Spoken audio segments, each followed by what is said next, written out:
Well, hello and welcome to Cosmic Emporium. And despite trying to call up a crew, I was unsuccessful, but I did get Aragorn, the administrator of the One Truth Forum, and I'm going to get him in over here. Okay, Aragorn, why don't you say hello? Hi, everybody. Oh, we got a really good sound on you. That's beautiful. Oh, So okay. I still don't see you. you won't, but you'll hear my voice and you know what I look like because in the Yeah, pre-show, sure. you know I'm real. Yeah, we can do this. Okay. S- Um, so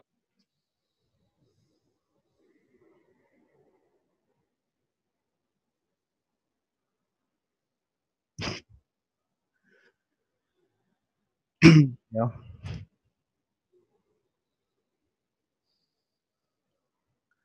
Correct. Yeah, correct. Uh,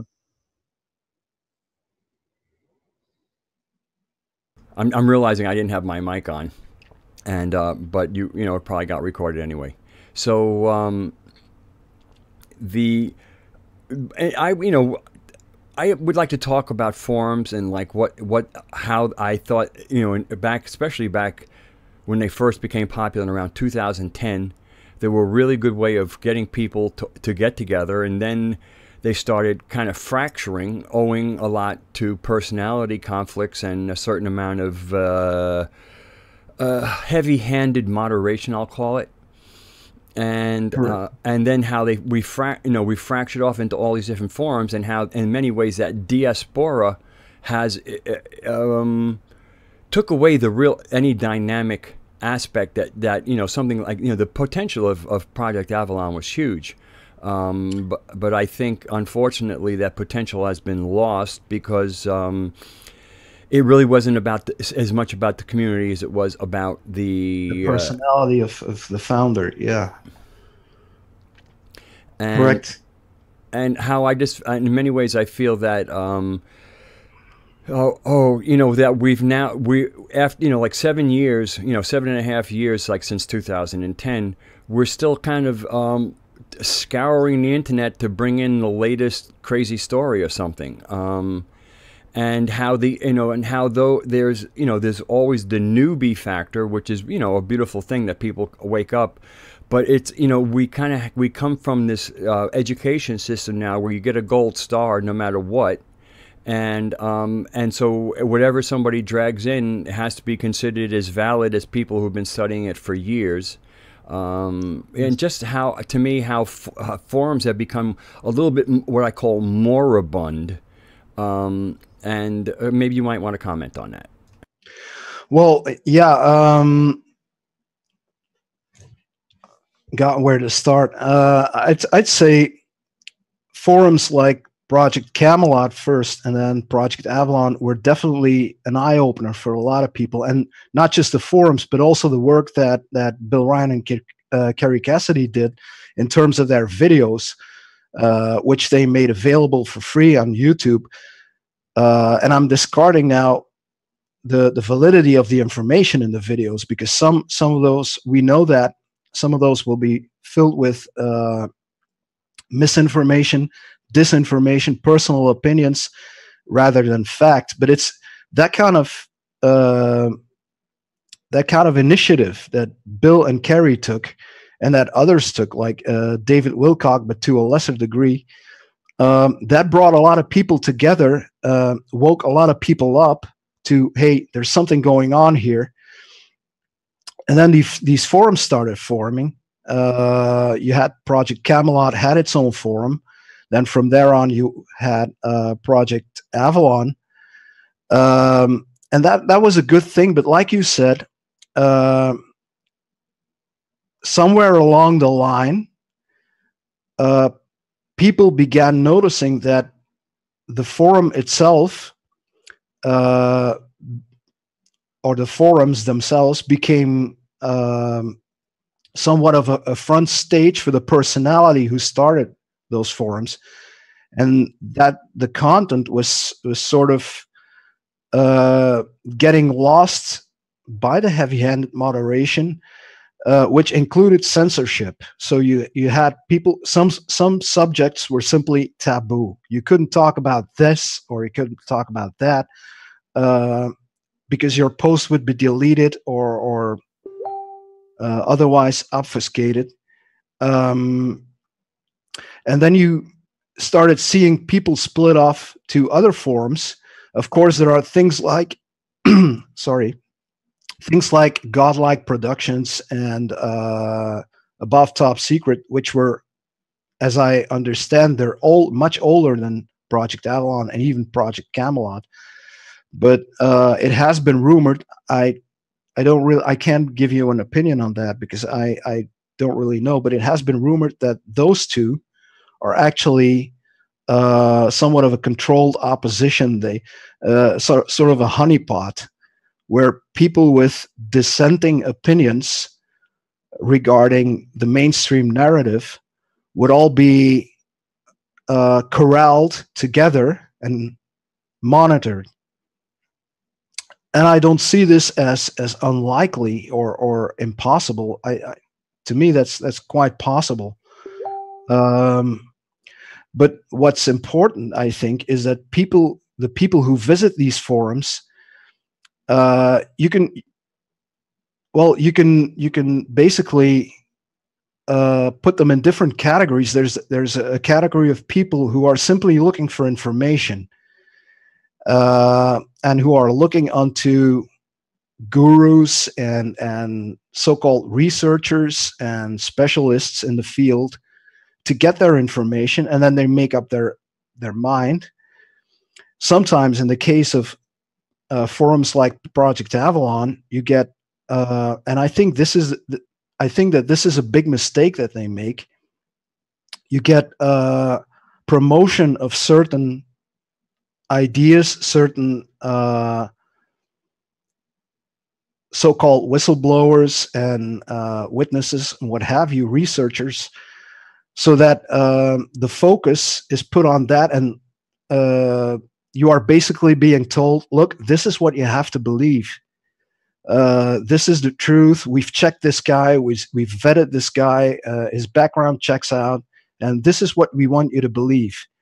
And then when you start dissenting with that information, you become persona non grata at that forum. They ban you, or they censor your posts or whatever. And now there's also the other category of people, which I like to consider myself part of, as well as yourself, as well as many others at The One Truth, which is the forum that I'm most familiar with, of course, because it's the only one I'm registered at the moment. People who really care about the community spirit and not about the information from those researchers and those whistleblowers and what have you. The information is important to a certain degree. It's useful, but what we need to do is really start thinking about us, the people, and where do we want to go with this planet we live on and the society that we're part of. Do we really want to keep on looking onto a government or onto some other celebrity, by lack of a better word, or do we really want to make a society where people assume responsibility for themselves and govern themselves, and where you have maybe things that need to be taken care of from the technical vantage, say maintenance of certain infrastructures and say the internet, say power plants, that kind of stuff, where that is handed over to people who really know their stuff, who have studied along those lines, and where then other things are taken care of by other people who are more specialized in those fields, but everyone on an equal basis.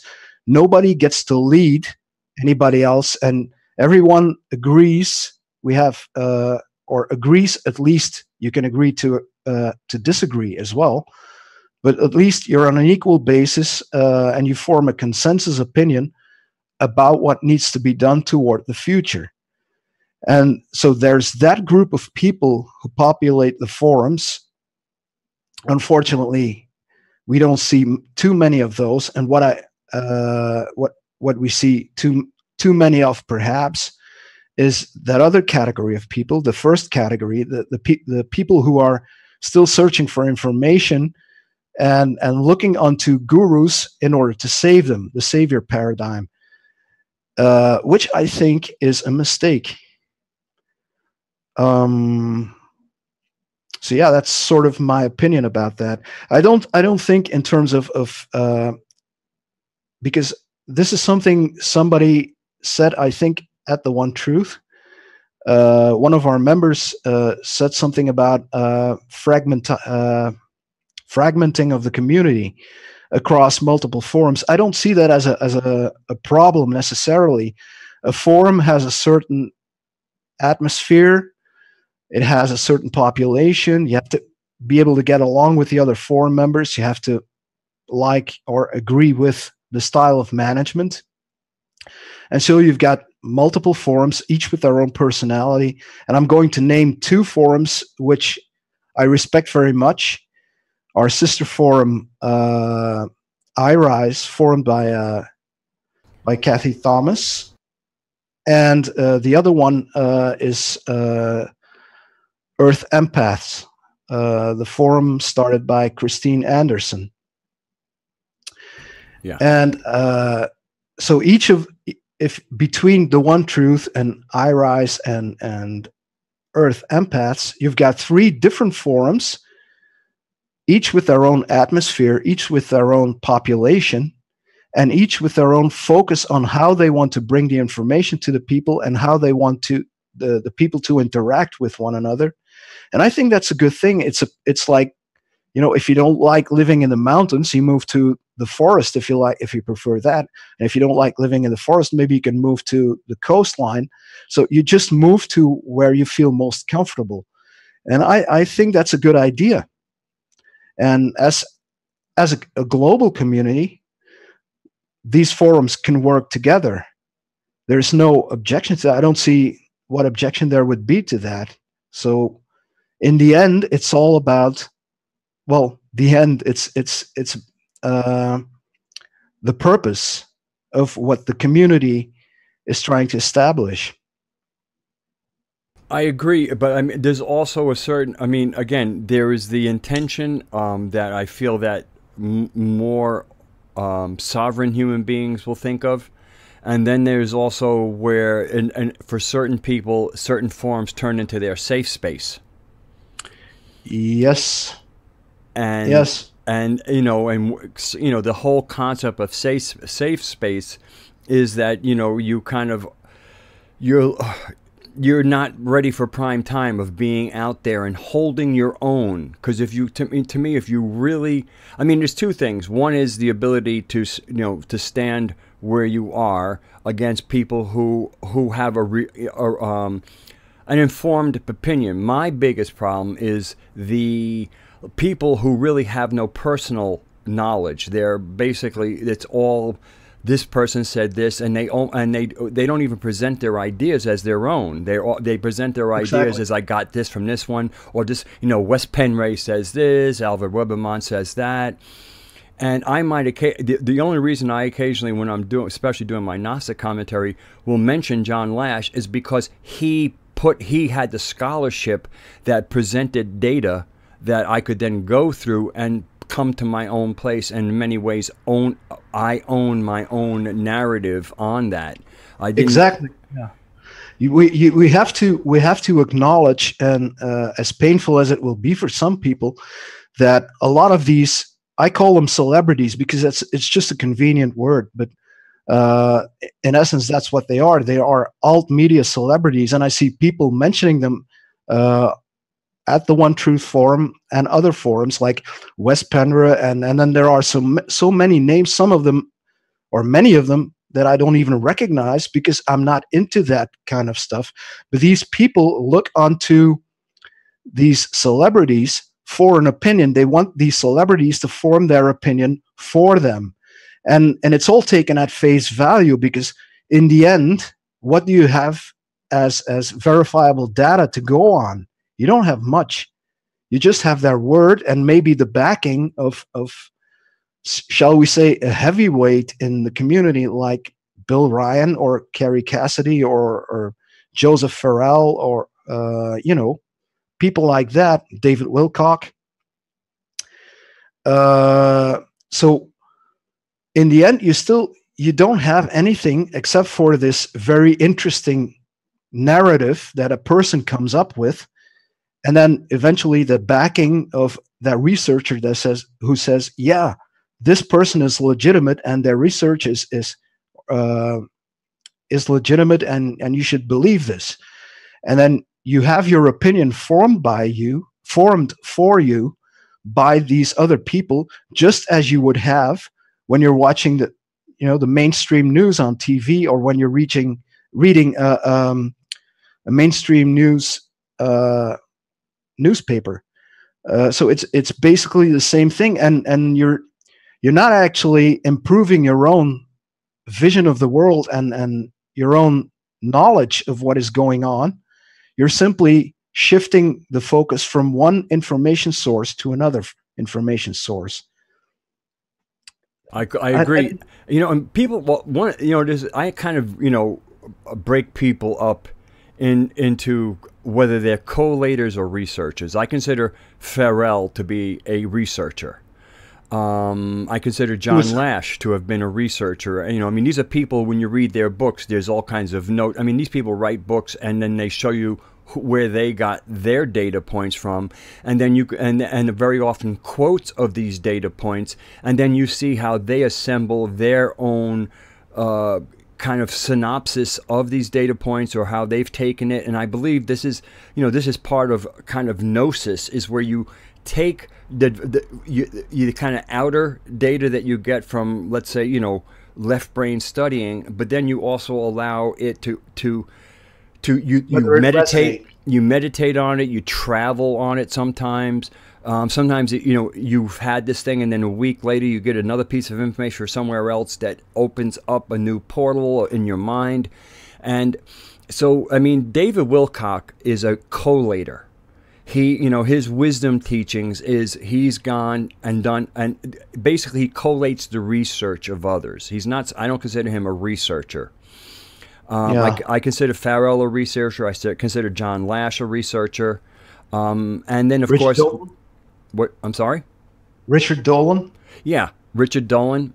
And it looks like we're going to be joined by Gio and Kathy. And Kathy just came. Gio will be here momentarily. Kathy just came online. I have a feeling that she'll probably be popping in also.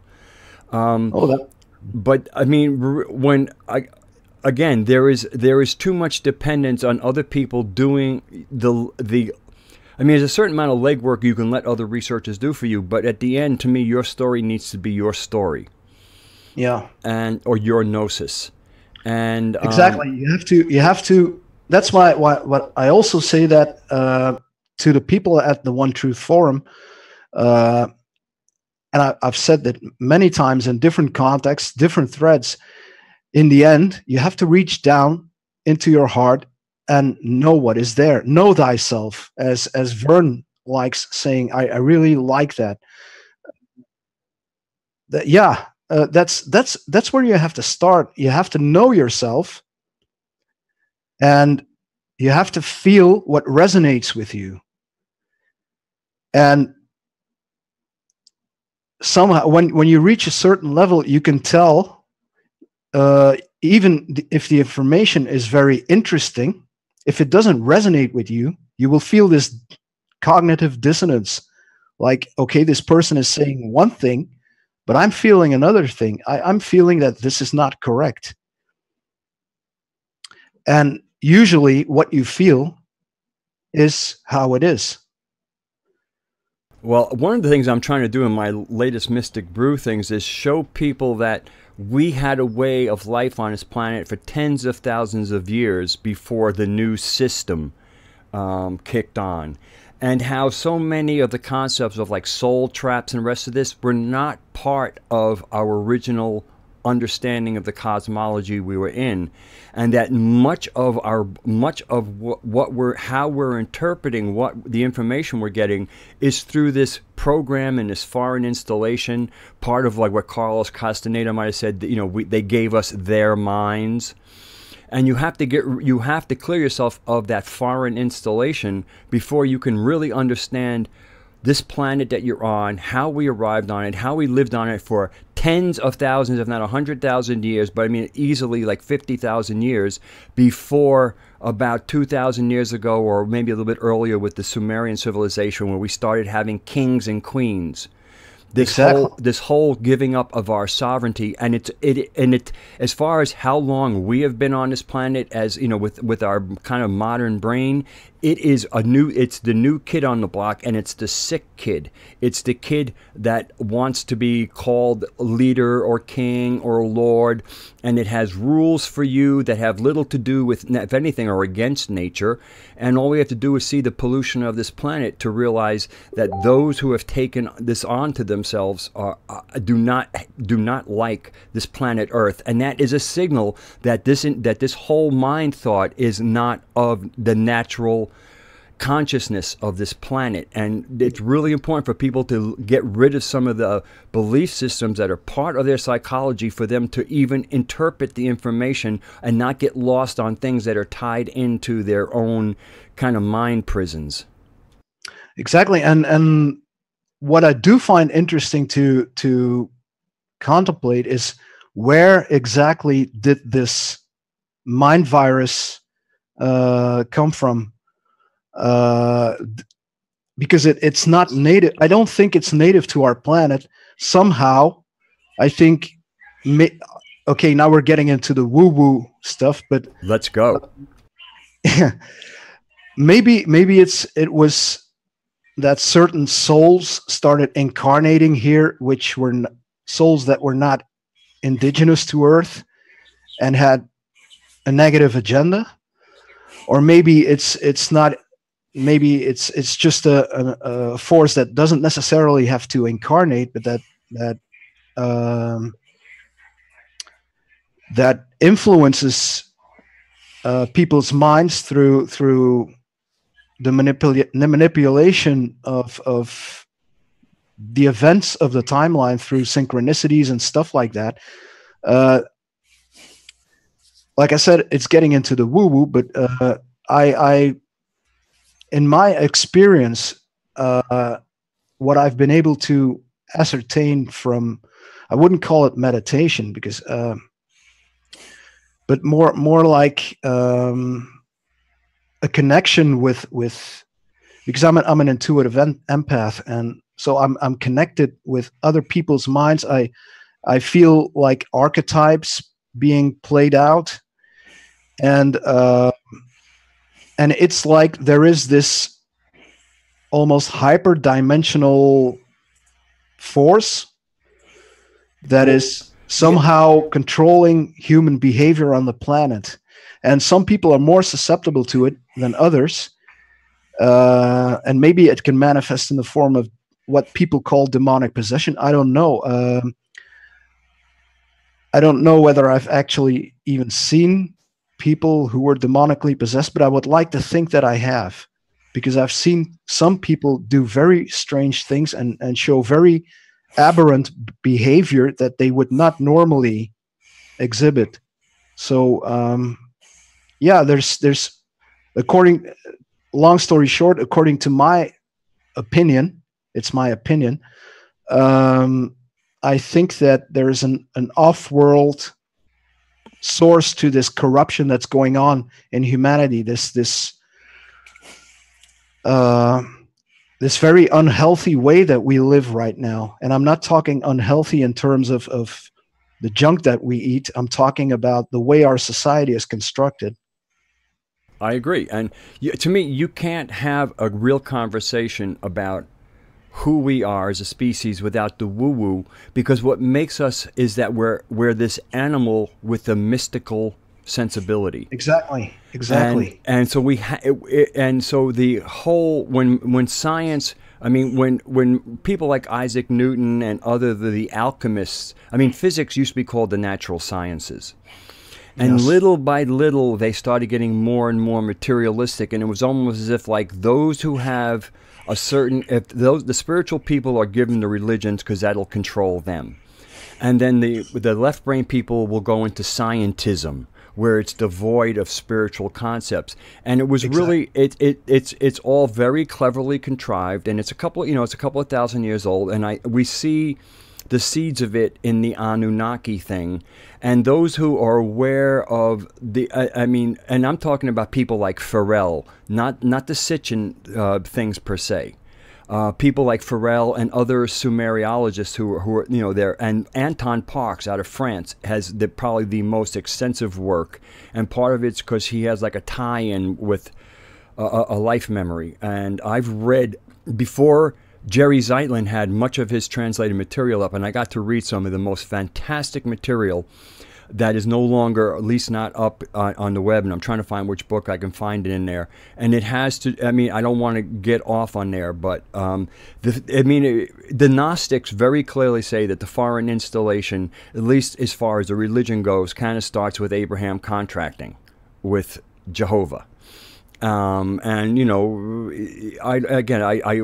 this is not the place to go all over that, but what has happened to us, and not to mention the trauma of whatever happened, with the like 11,000 years ago, whether it's the ending of the ice age, whether a comet hit or whatever. I mean, it was a pretty devastating period, and we were doing. I mean, the Survivor series to me of Sylvia at New Earth kind of tracks that there was a benevolent higher civilization, and then every time that they would build up, the parasites would rile up the people who either didn't integrate or whatever, and then they would wait for a civilization to be nice and juicy, and then they would move in, and then it would degrade over time. So that's why we see great civilizations of high science, and then after war hits them, they degrade, because the ones who teach war and those who are able to be led by these psychopaths are the losers. This is the worst of humanity. And so the worst of humanity as like this virus that moves into the healthy bodies. And there's a history we have to unravel to understand ourselves. And to me, there's kind of like the scholarly or an interesting and beautiful art understanding, an intuitive understanding of Sylvia Ivanova. There's, to me, the most coherent of the Gnostic understanding through John Lash, because if you read the Nag Hammadi text, you're reading the end of the Gnostic movement when it was in complete, like it was in trauma. And their writings are all over the place. And as I did in my last Mystic View, I tracked how, like, you have what are known as these Venus figurines. They have nothing to do with Venus. That's the Earth Mother. Yes, it is. And that goes back at least 35,000 years. So when we realize that it's like 35,000 years of living relatively peaceful, other than like little skirmishes, there was no organized war. There was no psychopath leading people. You had a tribe that might have been having a skirmish with another tribe, and a lot of it was the men going out, and if you could scare off the other tribe, that was successful. You didn't need projectiles, because if they were retreating, that's all you wanted. Yeah, it was about self-protection rather than conquest. Yeah, I call that an immune response. You know what I mean? It's like you have your organism, and if anything's coming to threaten it, and a lot of times what happens is the really organized communities are humming along, and then you have a bunch of people who, for some reason, can't get it together. So their whole solution is, let's go raid them. Why? We don't like to work. We can't work. We're too dumb to work. Who knows what it is? But it's really a form of parasitism. It is. It is. So Geo should be popping in here. I got a message a minute ago. So at any moment we should hear the ding dong. I see him. I see an image of his room, and I saw him moving around there.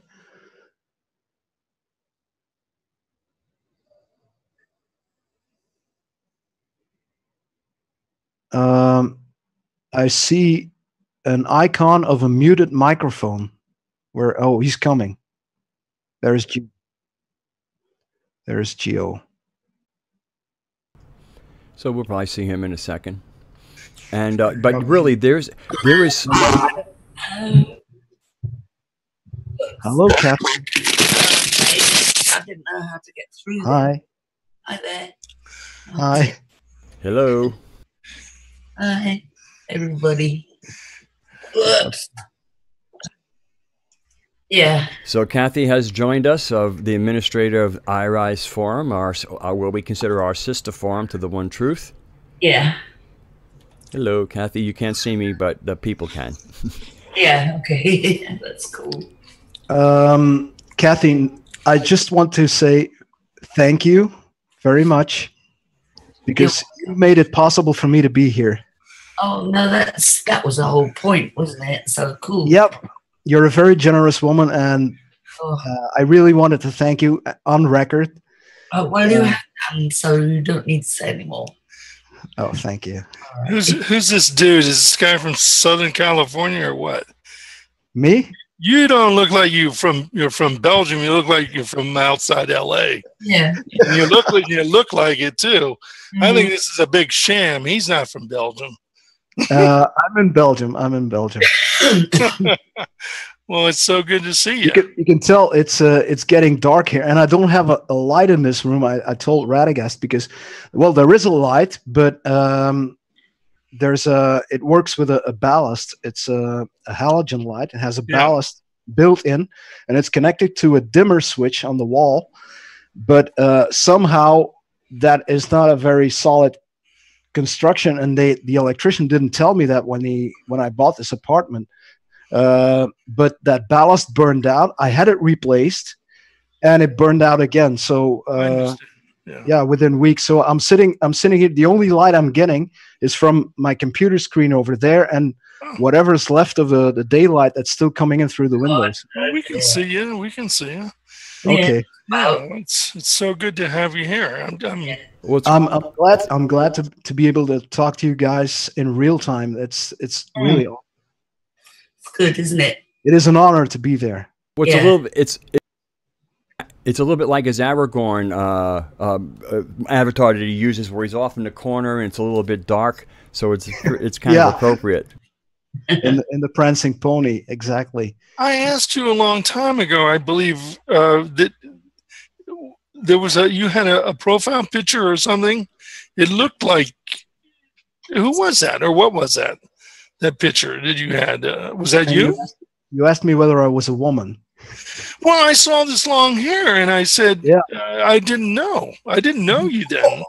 Very long hair. Well, there you go. So, I mean, yeah. But, obviously you're not a woman, and, you're a handsome young man, and I'm very glad to meet you. So, but there you go. I mean, you look like Rad's younger brother. I mean, it's at 54, he has the right to be called an elder, not a young man. He looks like he's 30. I mean, in his face. Well, yeah, but that's because of the dim light. Because I'm 54, so. Yeah, well, congratulations to you and Rad both. You both, don't look your age. I mean, I was telling him he looks like he's 50 something, and if not 40 late, I mean, you both don't look your ages, but obviously, the wear and tear is there for all of us. Look at that complexion. Look, no crow's feet. I mean, just, a little bit. I live out in the sun whenever I can. I'd be out in the sun today if I wasn't doing a show. Are you on camera? What are you doing? Are you hiding? No, I do what I always do. I have my camera turned off for Zoom so that I can record in my own software. Oh, okay. The people can see me. I'm on screen right now. Okay, that's good. Yeah, we don't want. I only see his avatar, so. Yeah, we don't want to deprive the women. He's the. But we got you today, so we got the bait, so it doesn't matter. Kathy, it's good to see you too, hon. I'm glad. Where is what happened to our other participant? He couldn't make it. What, my man? No, I'm Rolf. Well, you could. This was like herding cats today. So yeah.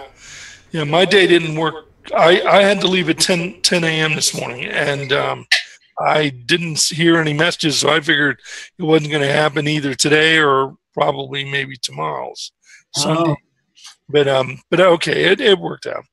So, but I'm glad to see you guys were engaged and started things off, and you've been talking anyway previously, so it's good that you had a good conversation going. I was listening for a while.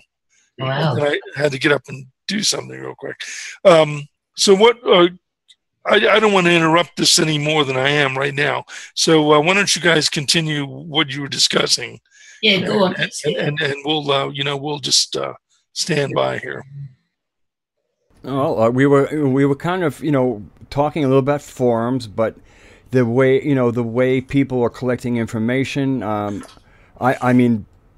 And the what I call the mind virus, how recent the fuckery that we call a lot of the systems and the kings and the queens and all the other priests and all the other parasitic crap, and how recent, as far as if we go back 35,000 years, which is we already have the various mother things showing up in stone.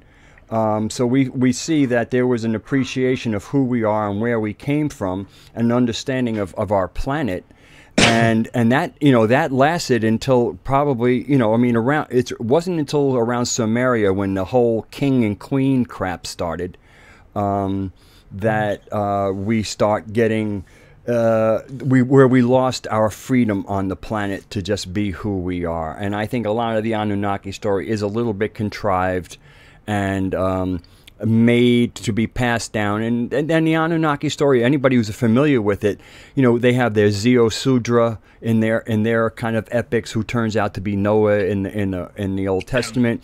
So you can see there's a continuum of a certain what I would call foreign, definitely of something foreign to what's natural on this planet, inserting itself and taking over the systems and largely removing the freedom of the natural inhabitants.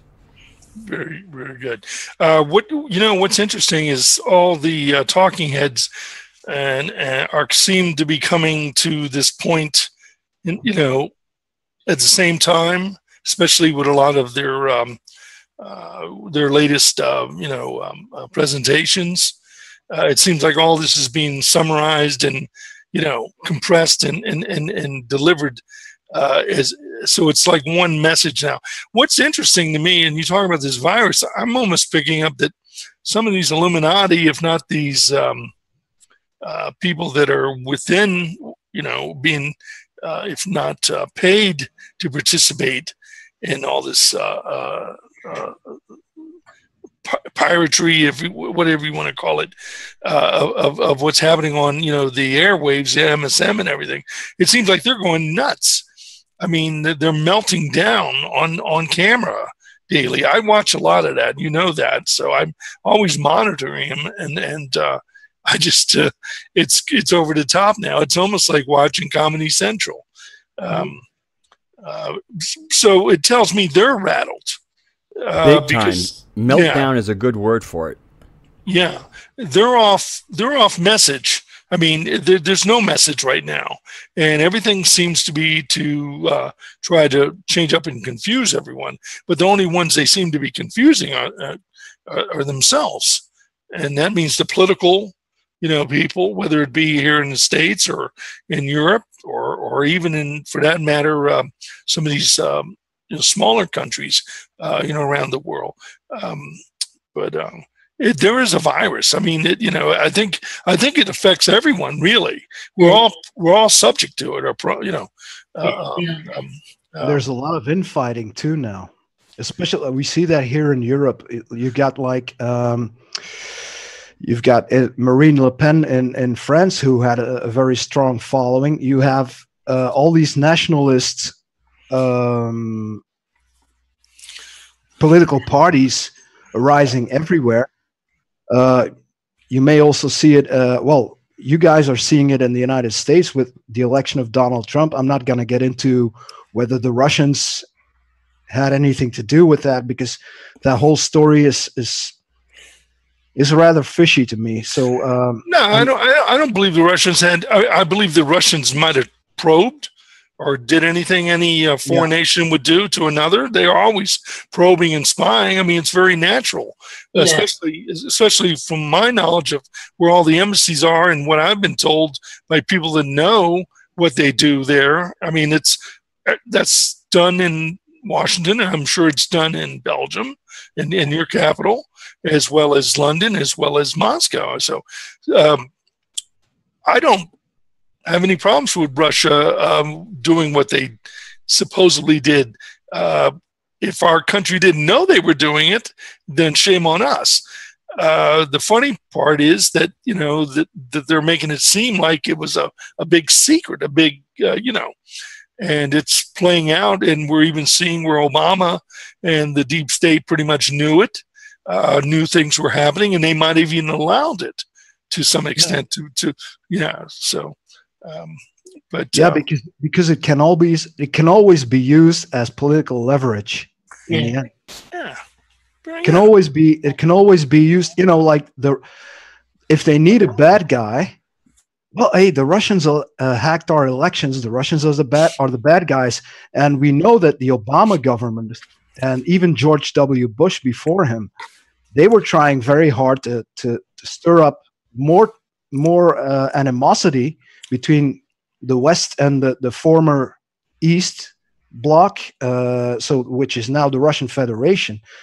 That old Cold War thing. They were trying to get that going again after they had first tried to, come to a more peaceful coexistence between NATO on the one hand and the Russian Federation on the other hand, when the Soviet Union collapsed in the 1990s. So it wasn't all that long. It was like a decade maybe that there was this movement toward a more peaceful collaboration between East and West.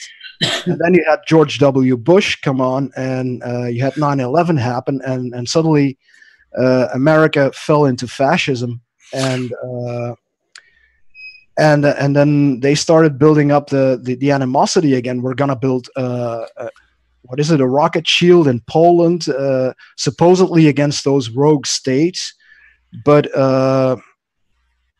it wasn't really against those rogue states. They were doing it so as to agonize the Russians. Yeah. Go ahead. Yeah. One reason why that occurred, or why the aftermath of all that happened, was that you speak of that decade, right after the Soviet Union basically collapsed. And of course, the West came running in. And then when I mean by the West, I mean the corporations as well as the borders were open. So there was a moment that lasted when they thought that they were going to get in there and get anything and everything they wanted from the the Russian government. And they did for a few years at that. And there was a lot of corruption. And of course, Putin was aware of this, and he was, I don't want to say he was trying to control it, but let's say he was trying to get a handle on it, and he eventually did. And when that happened, the deep state pulled back, and then they started this nonsense, with probing into, the East, the Eastern Bloc nations, and in Poland in particular, and later into Hungary, Georgia, exactly. And of course, there was a little bit of terrorism going on then too, and God knows where maybe that was started from. But and then 4 or 5 years ago, if you recall, this stuff that's happening in Europe pretty much was on the wall, was painted on the wall, because money was coming in from the West, the CIA, as well as Russia, trying to influence these political parties. You know this, obviously. And so it was they had a little skirmish going on. Who can influence who? And what we've seen in the last year especially is the results of the CIA and the Russian intelligence of their work, so to speak. And it seems to me that obviously it's a toss-up who's winning right now. But I say Russia did pretty good. against NATO, considering because I think the KGB, if not, I forget what the Russian intelligence is called now. FSB. Yes, FSB. yeah. I mean, they've always been, since the days of of Queen Elizabeth. I mean, I'm sorry, Queen Victoria. Back in that time, the Russians have been always on their game for espionage. So. Yeah, Putin handled that really well because the West keeps on pushing, and I don't know whether they're really well. It seems to be the general consensus in the alternative community that the West is pushing for a nuclear war for that whole depopulation agenda. I'm not sure whether that's true, but they're certainly pushing toward a war because war is good for business. And Putin has so far always been very clever at anticipating the situation and making just the right moves to neutralize it and say, okay, guys, we're not going to go there. We're not going to give you what you want. We're not going to go to war because he doesn't want a war. He loves Russia. And Russia is not an empire trying to expand at all costs and usurp the resources of other nations. Mm-hmm. So Russia is pretty much introverted in that regard. They want Russia to play its role on the international scene, but they don't want to usurp it, and that's why Putin isn't looking for any confrontation. He loves Russia and he wants Russia to be what it is, and just to allow it to grow naturally under his leadership, of course. But he's even looking beyond his time, obviously, too, because he knows he's going to have to transition anyway in the next 10 years. Yeah. So it makes sense. And a couple of years ago, I would not even I don't want to say I wouldn't agree with what you're saying, but I probably would have pulled back from it because of my natural inclination as an American. But the more I've seen in the last 2 years, if not, with the way our government's behaving and operating, especially NATO, I totally agree. And after seeing the Putin videos, whether I believe everything he says or whatever, his reasoning, his positioning, and his logic, it makes perfect sense. So anyone that wants to say that he's an aggressor in this country is a fool. Yeah, he's not an aggressor. He's doing just exactly what he needs to do to keep the situation under control, but he will do no more than that. And that's the whole situation in Ukraine. In Ukraine, here in Europe, the narrative is that it's the pro-Russian rebels that shut down that plane, and it's the pro-Russian rebels this and that. But everyone knows that the snipers at Maidan Square, the protests at Maidan Square, the snipers were shooting at both parties. So they were neither pro-Russian nor pro-Western. They were probably mercenaries. Antagonists. And who hires mercenaries? I think we all know the answer to that.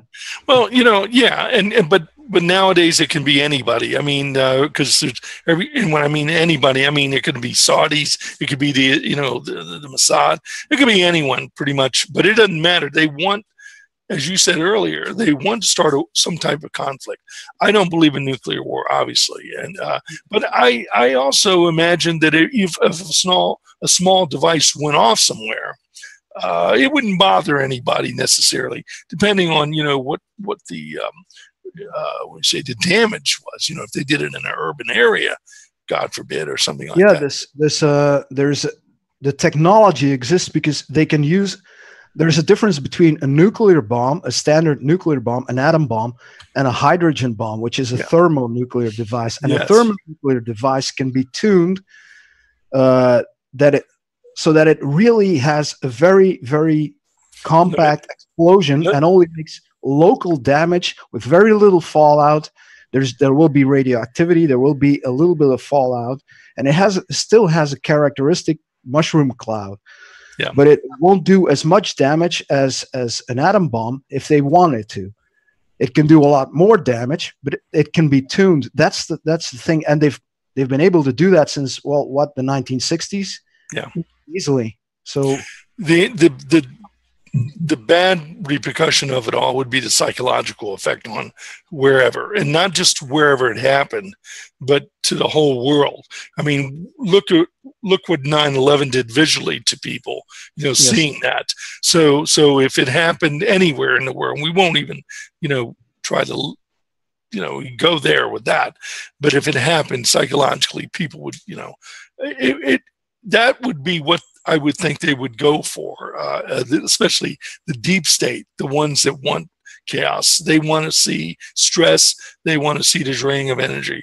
They want to see sacrifice of some exactly, because there's also such a thing as MAD, mutually assured destruction, which means that one guy fires the nukes at the other guy fires the nukes back, and everything's going down the drain. Yeah, nobody wants that. Can't afford. Yeah, nobody wants that, and it's much more lucrative to them to destroy small targets, really pinpointed targets, and then move in and usurp the process of the regeneration. Rebuilding the economy, rebuilding. Basically, the same thing as what happened in Europe after World War II when the Americans came in with a Marshall Plan, rebuilding Europe, and what they did in Japan. Because if you look at Japan before World War II, that was still very much a feudal construct, society. And then after World War II, Japan came out with the greatest and latest in technology because everything had been rebuilt from the ground up. They had a new start. And that was all because of the Western influence, specifically the American influence. Or we could say the Nazi influences, and I'm serious about that because I've been more and more believing every day that there's never the Nazis, and Rad and I discussed this recently, that Nazis never left. They just had a transition over to of course, because if you look at the European Union, that grew from another organization. I forgot what it was called. Something about European economical. Yeah, I know what you're speaking of. The European. It was based on the economics of a treaty organization. Exactly, and that was founded by ex-Nazis. Yes, so was the Bilderberg Group, by the way. And that was in 54, right? That was about almost the same time too, a little bit after in 54. You're right, exactly. So I mean, what has been occurring in the last 70 plus years is pretty much just a continuation, but a more deeper psychological takeover of the world. I mean, they realized that, and I say they, I mean they realized that that world wars weren't the way to go. For profit necessarily. The best way would be having chaos all the time, continuous. Yeah. And it makes sense, having flare-ups here, flare-ups there, and the stress, and plus the way they can manipulate the markets, the money, and people would not be paying attention like they would during a world conflict. Exactly. Divide and conquer. Yeah. And when people are living under distress, they're in survival mode, and they start becoming more selfish and more self-centered, and you start losing the connection between and dangerous, and more dangerous to them because the unpredictability of the populations when they're in that type of a mode is when revolution, if not insurgent behavior, starts occurring, and it's much harder to contain it. Rad, what do you think about? I mean, obviously, I know you're on the page with all this, but I want to take it into instead of the world situation so much. Into what I see as something pretty ugly happening with the Corey thing. I mean, not only do we now have, I mean, on this almost on the same day, we had Teresa and Jordan come out with their business plans of going, you know, suddenly and you can feel that this is not their own stuff. They're being tutored. And now we have Sabrina and Sterling or something, these new people, they've started theirs, and already they have, you know, they're having like 2,000 views and with 281 subscribers. Yeah. And there's a movement now where to go after you know, there's this whole cult-like thing where if you disagree with them, you're a hater. You're cast not as a not as a simple dissident or disagreeer, but like you're like working for the dark side or something. And now I think the Vatican also wants to, you know, bring in its world messiah. And I think what it is they're going to kind of tie in. There's this whole movement that you could say is fed by the New Age, and then there's another movement from the Vatican. But when Mr. Spaceman lands or reveals itself, that they're going to bring together both of these communities, because there's going to be a new religion based on Mr. Spaceman, and in other words, there's a new revelation coming, because the world religions, especially the Abrahamic religions, are based on revelation, not gnosis. And so, so this is a new revelation coming, and in certain ways, a fulfillment of prophecy for the, let's say, the Vatican, but then for the New Age, a fulfillment of their prophecy of, you know, the Mr. Spaceman's coming to save us, and it's getting pretty darn creepy out there. Well, I'll even take it further and include what's been occurring on mainstream media, as we've talked before about, you know, ancient aliens and alien hunters and all these psyop shows, which pass on a lot of good information, but it's continuing and it's ongoing. I mean, there's new shows coming out every week now on these outlets, and I believe that's the heavy stuff for the general public. And I believe the contamination, if not the takeover of the alternative community, has been taking place on a lower, smaller sphere. And sphere, that's an interesting word. With the guy, as well as some of these other outlets, and even the talk from Jimmy Church and others. I mean, George Norrie's been doing it for years, for over a decade or so. You know, but this trying to bring the fold in and everyone on the same page is very interesting to me. That and as you say, these young Corey kids with their business plans, because they have to make a living, and in order to use them, they're finding ways for them to make a living while they're using them and their influences. Yeah. Gio, I would like to add something to that. And it may sound like I'm going off on a tangent, but this is something I've been talking to Radagast about earlier. What you just mentioned isn't the only problem. There's another problem going on that I've noticed at the One Truth Forum, and I'm seeing it elsewhere as well, which is that we are the so-called alt community, alternative community, and there is also such a thing as the alt-right, which is specifically U.S. American political movement, which is gaining a lot of momentum in the alt media. It is my observation that the alt-right is trying to usurp the alt community right now, or at the very least co-opt it. And maybe it's none of our business what they do at Project Avalon, but you've got Robert David Steele, who is now not only a member there but a venerated member. Mm-hmm. And I've heard the guy talking. He makes a lot of sense if you listen only at the surface. He sounds very intelligent and all, but he is, and he knows what he's not going to talk about on camera. He is an alt-right person, and the alt-right in general, that's the category of people who, we're talking white supremacists, we're talking Holocaust denial, which we're unfortunately now seeing at the forum. Mm-hmm. and that sort of thing. And those people are still tied in very much. They're conservatives. They're ultra conservatives, so they're still very tied in with the artificial scarcity based economy.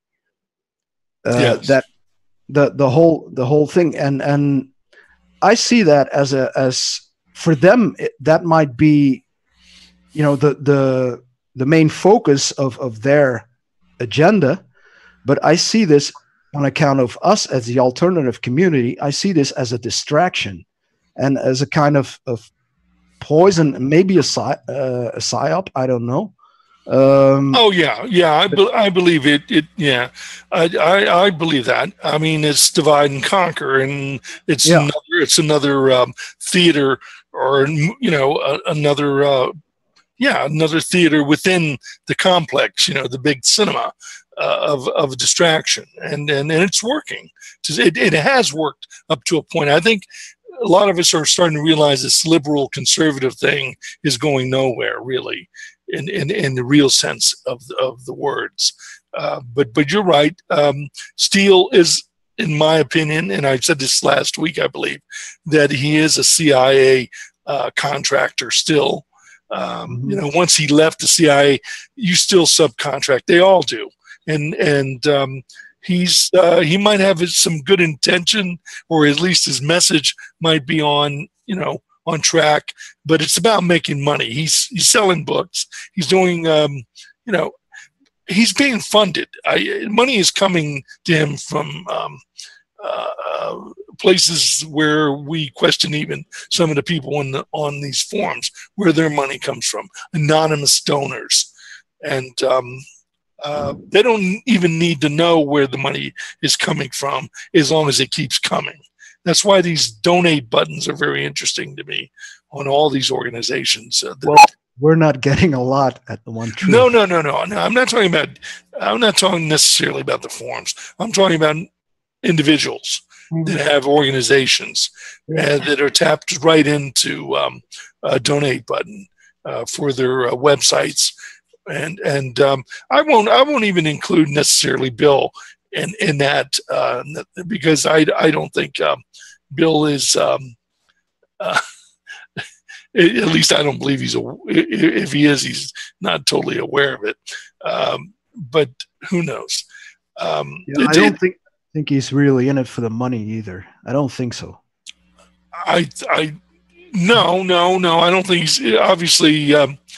Yeah. Well, I don't want to start bashing on him. I got my suspicions about things. I don't want to necessarily get into.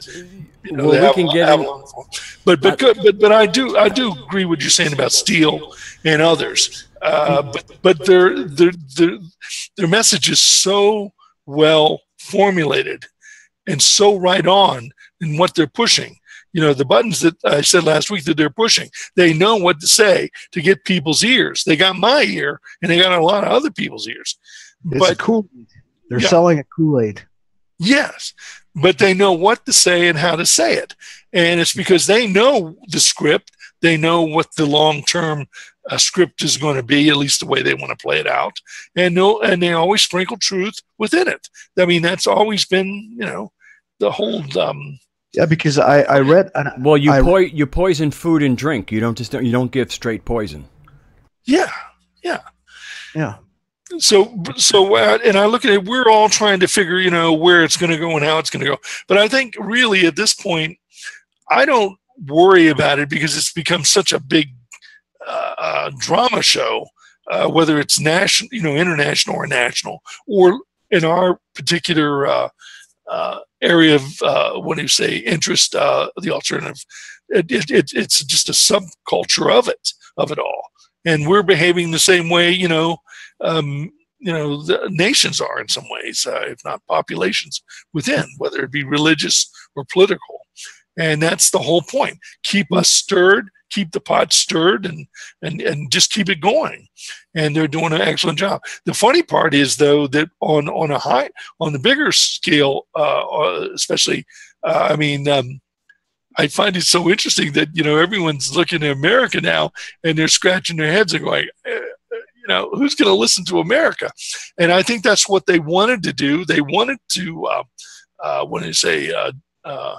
take the U.S. influence out of the international globalist agenda. The American influence was way too strong. I mean, the American influence is undue. It needs to be cut back. Yes.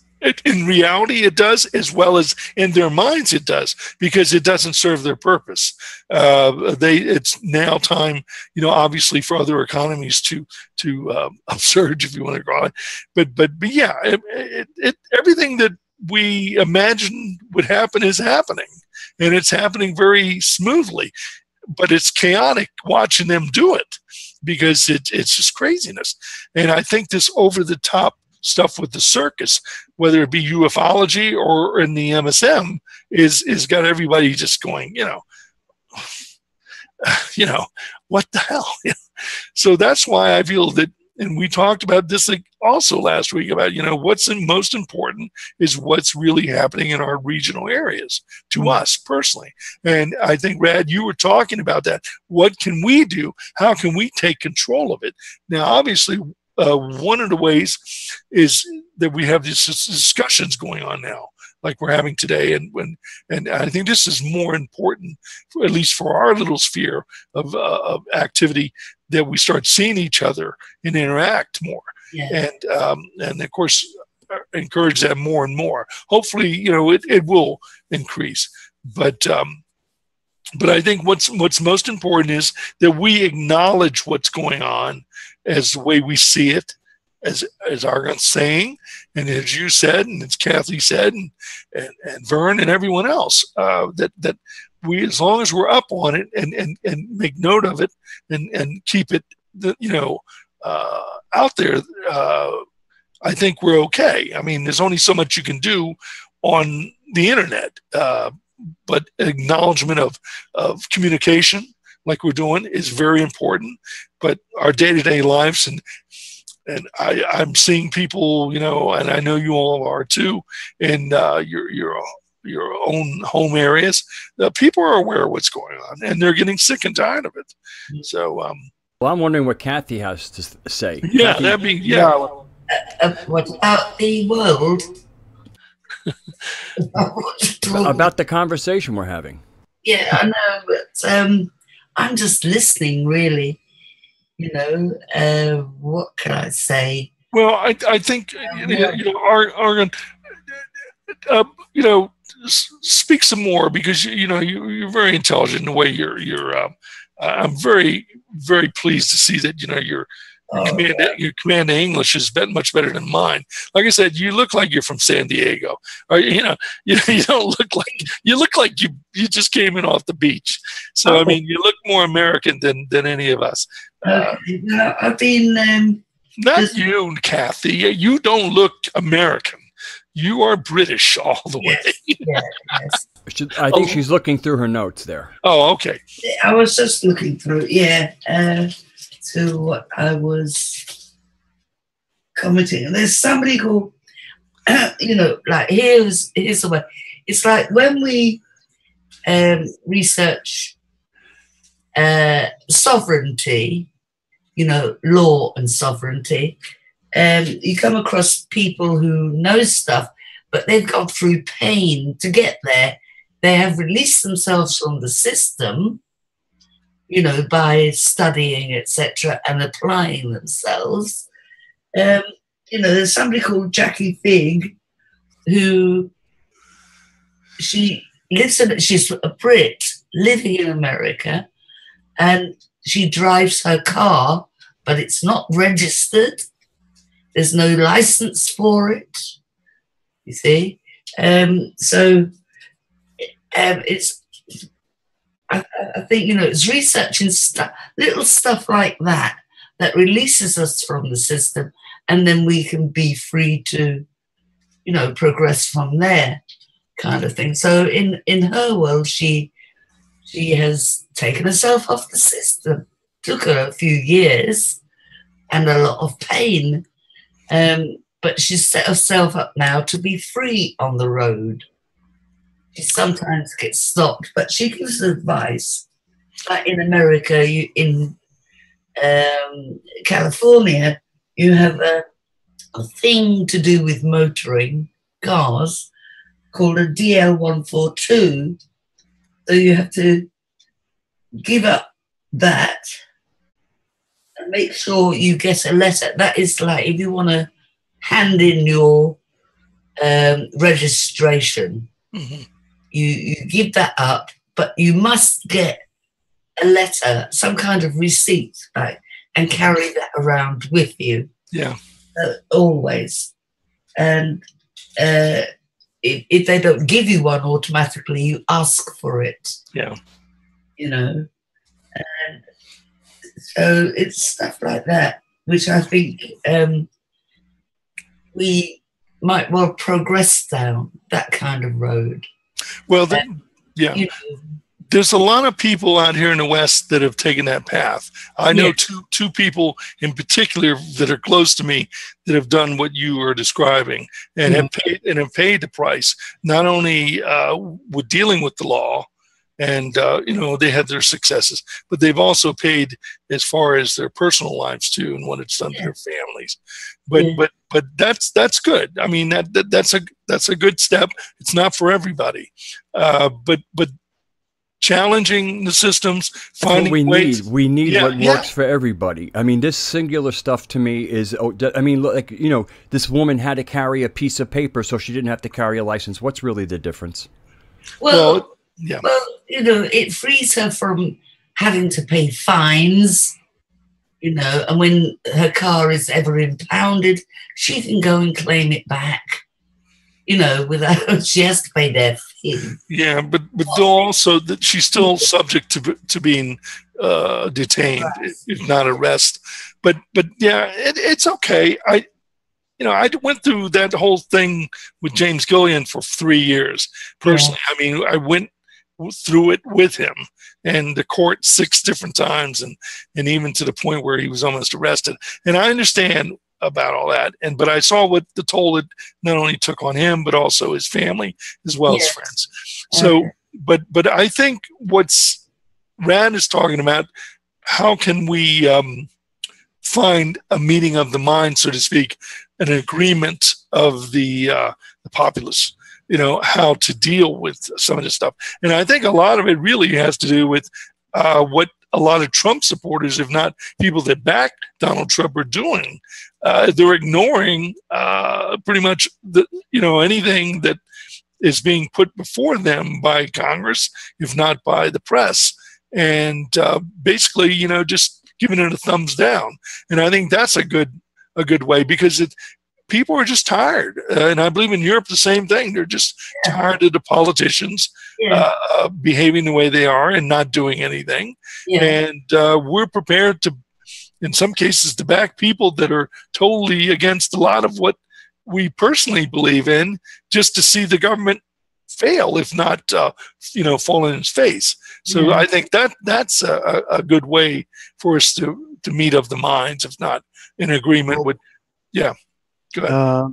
I would like to say a little thing about Europe in that regard. I don't know now with Brexit how much things have changed in the UK, but Belgium in that regard is very difficult to do the kind of things that Kathy just described, because first of all, you cannot bring a car on the road if it doesn't have a license plate, and it has to have a license plate. It has to have an insurance. If you don't have either of them, it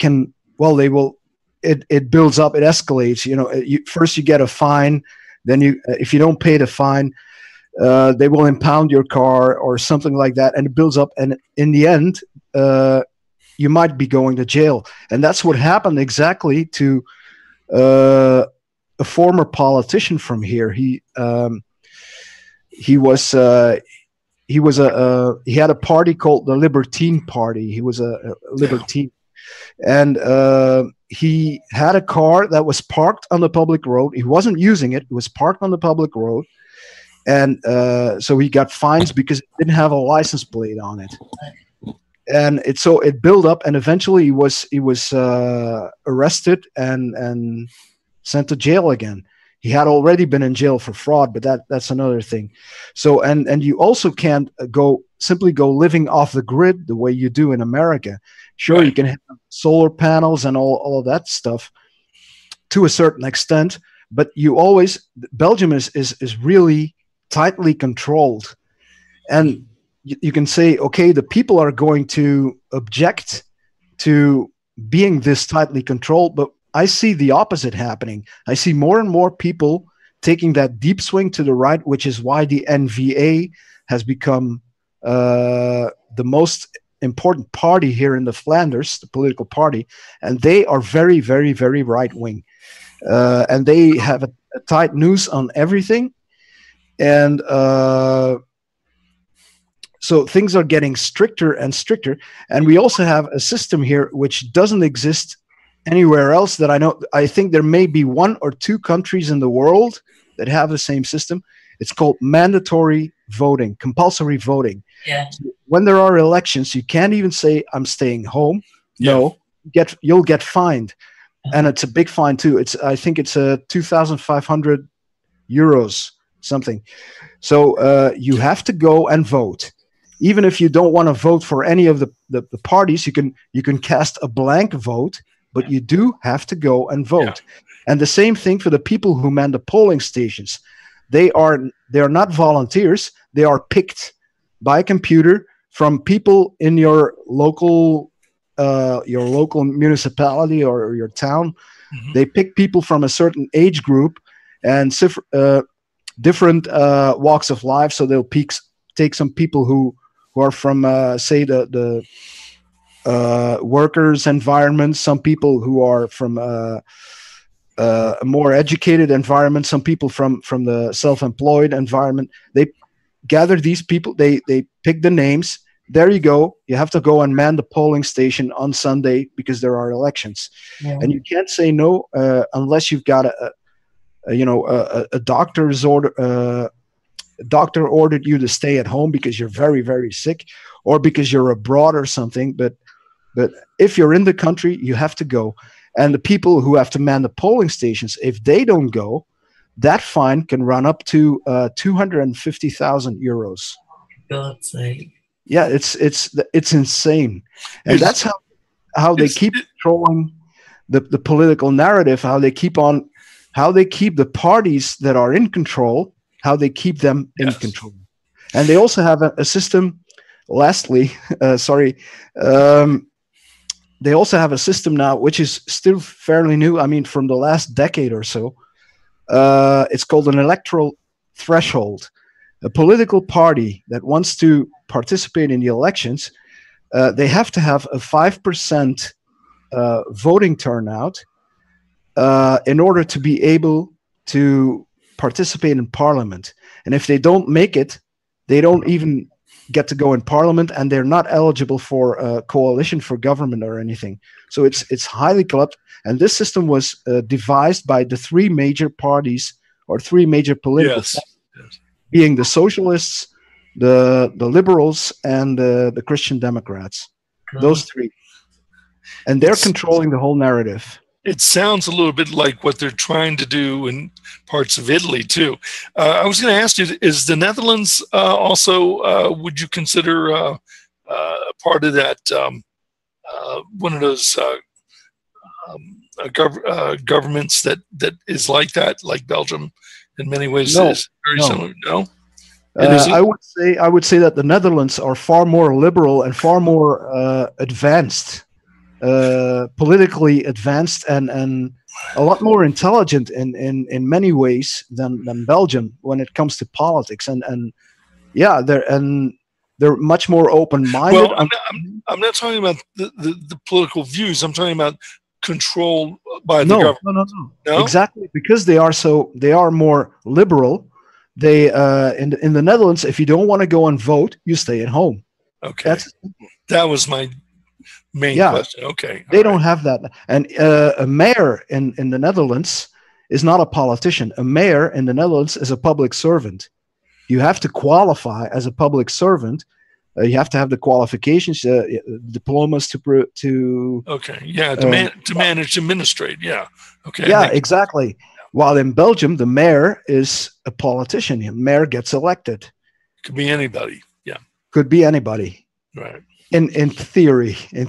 I wouldn't try that in town. Well, the reason why I brought the Netherlands up is because obviously one of our members has brought up the issue because he's lived in the Netherlands. He's an American, obviously. You know who we're talking about. Yeah. And he was making insinuations that, you know, the Netherlands is a police state. And I've never heard of that being that characteristic, if not that, you know, kind of descriptive being said, because I have friends from there and they've never spoke that way about it.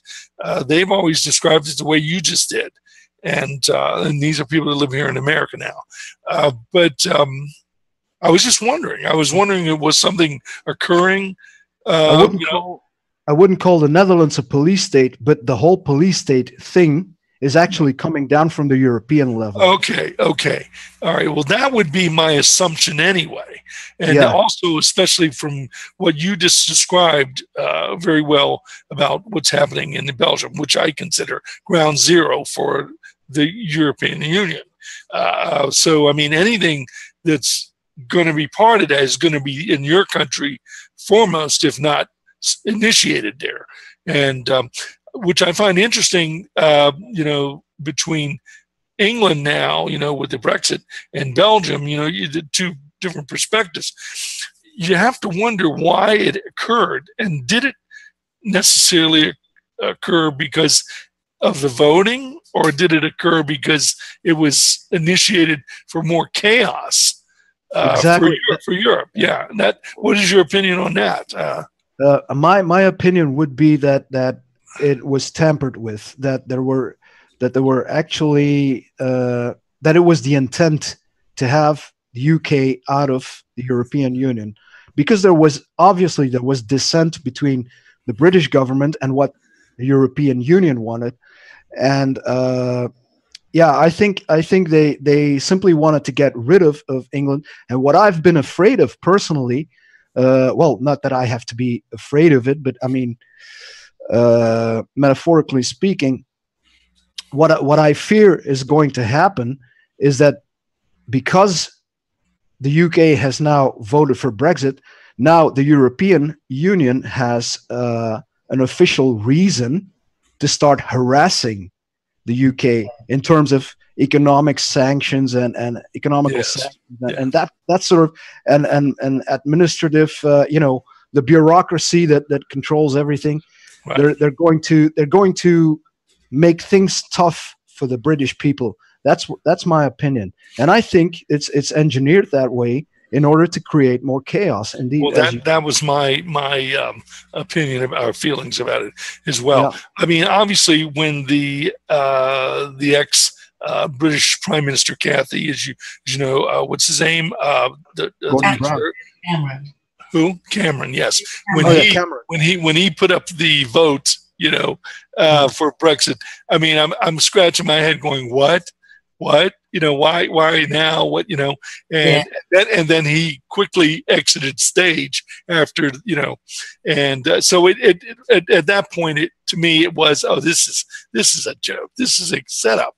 Mm-hmm. So it makes perfect sense. But also, when you look at the dynamics of what's happening in France, or what occurred in France with the election, now with the globalists taking their place again, you know, pushing the right a little bit to the side, but the globalists pretty much in charge in France, as well as in Italy and other, Southern European countries.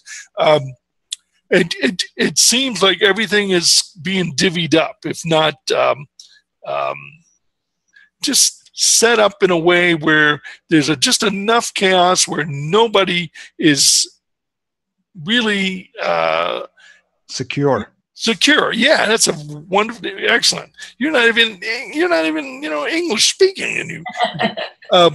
But that's the whole point, isn't it? Really, they don't want any country to be. I mean, Germany. What's happening in Germany is very interesting. You know, I think, you know, obviously Germany's got the strongest economy, obviously, and the strongest currency and the strongest manufacturing and whatever.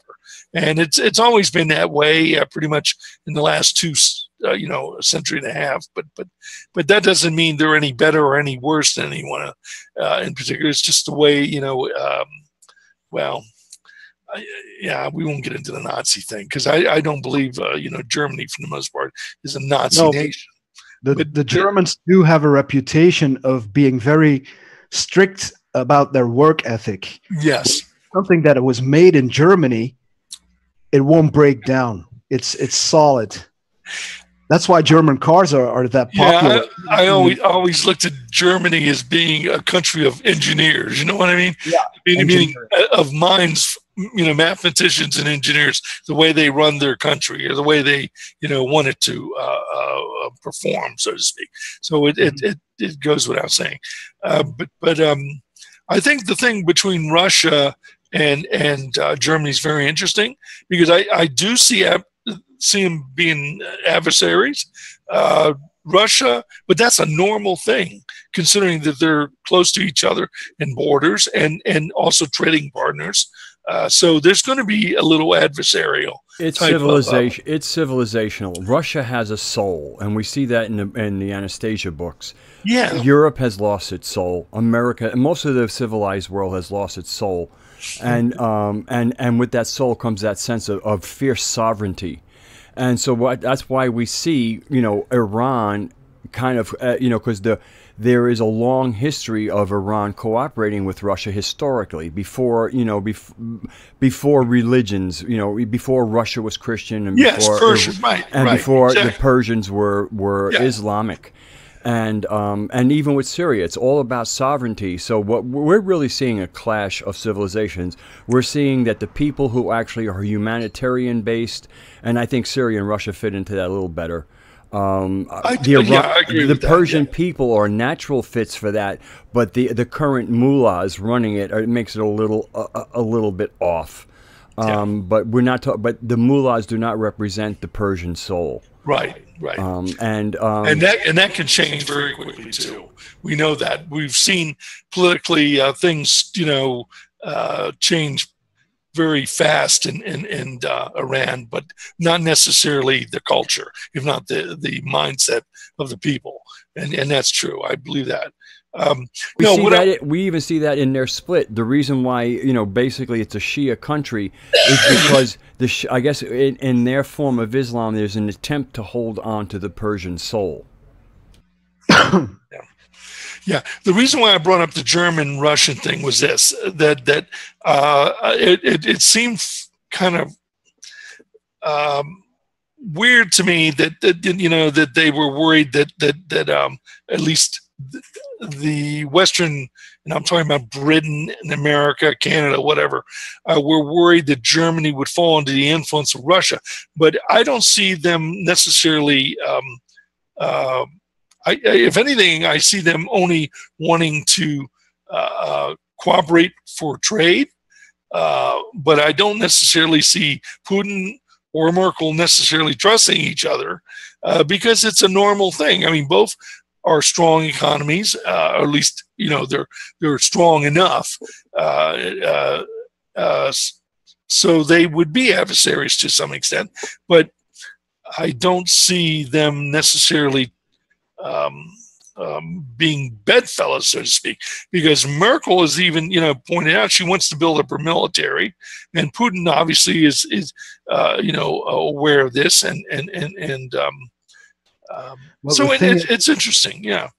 The thing is also that at least in my experience, and I have to admit that it's been a while since I've talked to any Germans, but in my experience, the German people are still sort of globally experiencing a kind of guilt complex over what the Nazis did in World War II, and this makes them align themselves more with NATO and the liberal West, right? To some extent, yeah. Yeah, they feel they have some kind of obligation to make up for what the Nazis did. And it's so ironic because, I mean, obviously we know where the the Nazi government pretty much is now. Yes, it's not in Germany. And the German people of today, almost nobody was there anymore. No one was there. Exactly. Generations don't even exist hardly. Yes, exactly. What's even more peculiar right now, and this switch over to Asia real quickly because of the Korean north-south situation. Trump wants to basically, in many ways, he had the South Korean president here, and I think he let it out that he's questioning whether we need to be there anymore in South Korea. And in many ways, I kind of agree, because I think a lot of people would. Why are we still in that country, protecting that country? They're more than able to take on, the North. But it has more to do, obviously, with China and all these other influences. But I wouldn't be surprised if Trump tries within the next year to start pulling us out of there.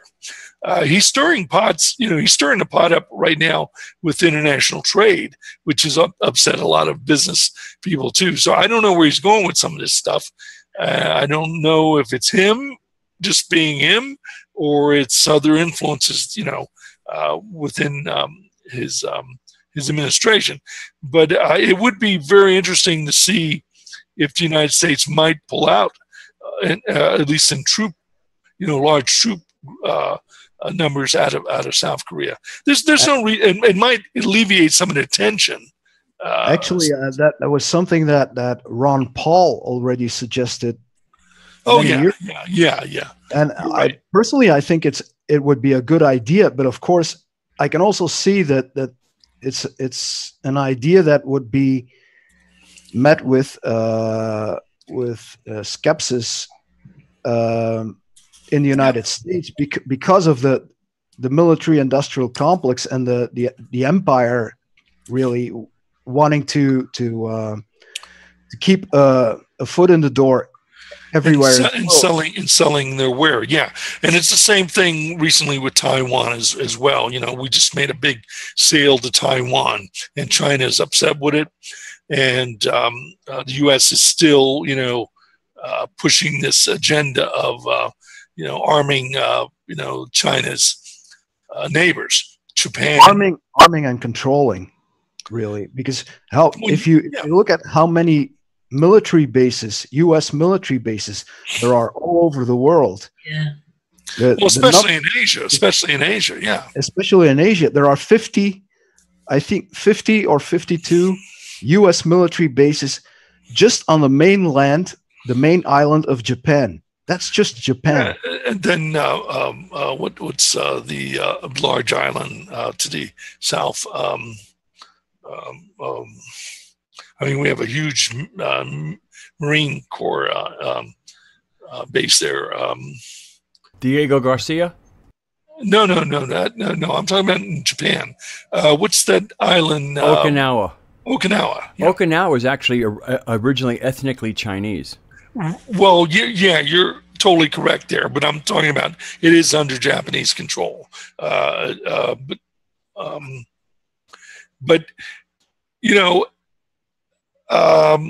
we were in the Philippines for a long time. We had major bases there. Obviously, we don't anymore. We do have rights to go into our old bases, which are now Philippine bases. Obviously, it's their ports and everything. But with the Chinese president in Hong Kong this past week, with the 20-year anniversary of Hong Kong becoming, coming back into the fold, so to speak. The Chinese president basically told him, we're not going to give you any more, so don't try to take any more. And so China is very concerned about this. And with their built up in the China Sea, with the base in that channel, I see tension that's only. I'm curious to see what Trump's going to do to alleviate this, because on one hand, he wants to make peace and with China, but here he is selling arms. So we got the globalists selling the arms and Trump leading the country. Sooner or later, something's going to happen with Trump that we got to see his true colors. And that's why I said that it would be interesting to see what happens in the next 6 months, especially after August, September. The South China Sea, I think, is presented so poorly. I mean, first of all, it's called the China Sea. And also, basically, what I think really what the fight is about is the United States says that it will provide safe passage for, the vessels. And the Chinese are saying, we'll do that.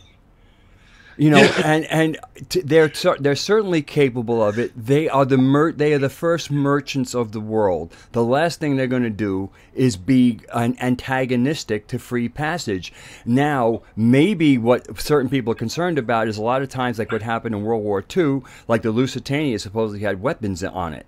So you want to have people who are in the area kind of scoping what is going through, because what is going through, quote unquote, is, let's say, a cargo ship might not in fact be as innocent as it looks. And I think that they have every right to control their sea lanes, and the United States needs to get out of it. And China can do its own negotiations with Korea and Philippines and Vietnam. And I mean, they're a similar culture. Let them deal with it themselves instead of the round eyes. Well, I agree with that, and I think that's probably what's going to eventually occur. But you also understand there's strong objections from Vietnam, and as well as Malaysia, as well as Indonesia, as well as to one point even the Philippines until the new president came in about having. But how independent are those protestations? Is what I'd like to know. I can't tell you, but they were having incidences, especially with the Vietnamese government.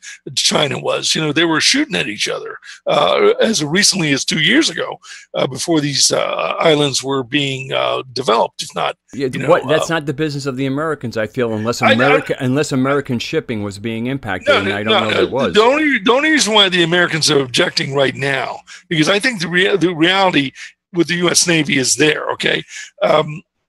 Singapore, as well as, we're doing joint exercises right now with the Singapore Navy. So we have alliances with a lot of these nations. The big question is not so much China being there, because it is their turf. And even if we got into a conflict with them, it would be not good for us. But the question is, our rights as a nation, as well as the British, as well as the Australians, as well as the Japanese, any of these nations, to be able to go up and down that international waterway where they planted these islands right in the middle of. Now, that's okay. It's okay. Here we got a new person in here, but you're right, man. We're on the same page with that. China has every right to.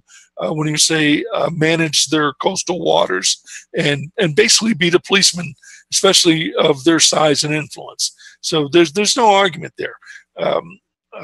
And it really needs to be ironed out. But you also understand that the international courts are not backing China with this, because they're trying to make up their own laws.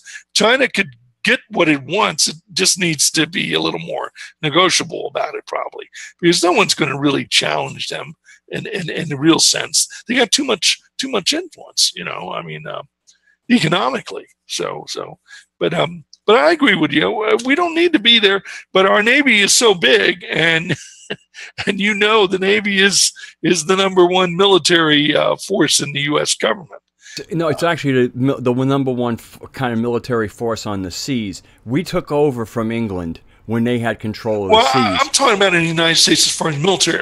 Our Army, Air Force, and Marine Corps are just side projects when it comes to our military. The Navy is the power. Yes, and that's because the control of the seas, and that's always been a big part of it, and that's what this fight is more about, is that they want control of the seas, all of them. Well, I would almost say they want control of the space too. The Navy is everywhere. Whether it's under the seas, above the seas, but yeah. But it really comes down to one thing, and we know what that is: the selling of arms. They keep the gates open so that the manufacturers can still sell their wear, and it's not so much just from the United States, even though we're a big exporter of that type of product. It's also for all the other countries that have gotten into the business because it is very profitable. And I would say they got into it probably because of our influences. The thing is that when they think in terms of selling arms, these arms have to be expended.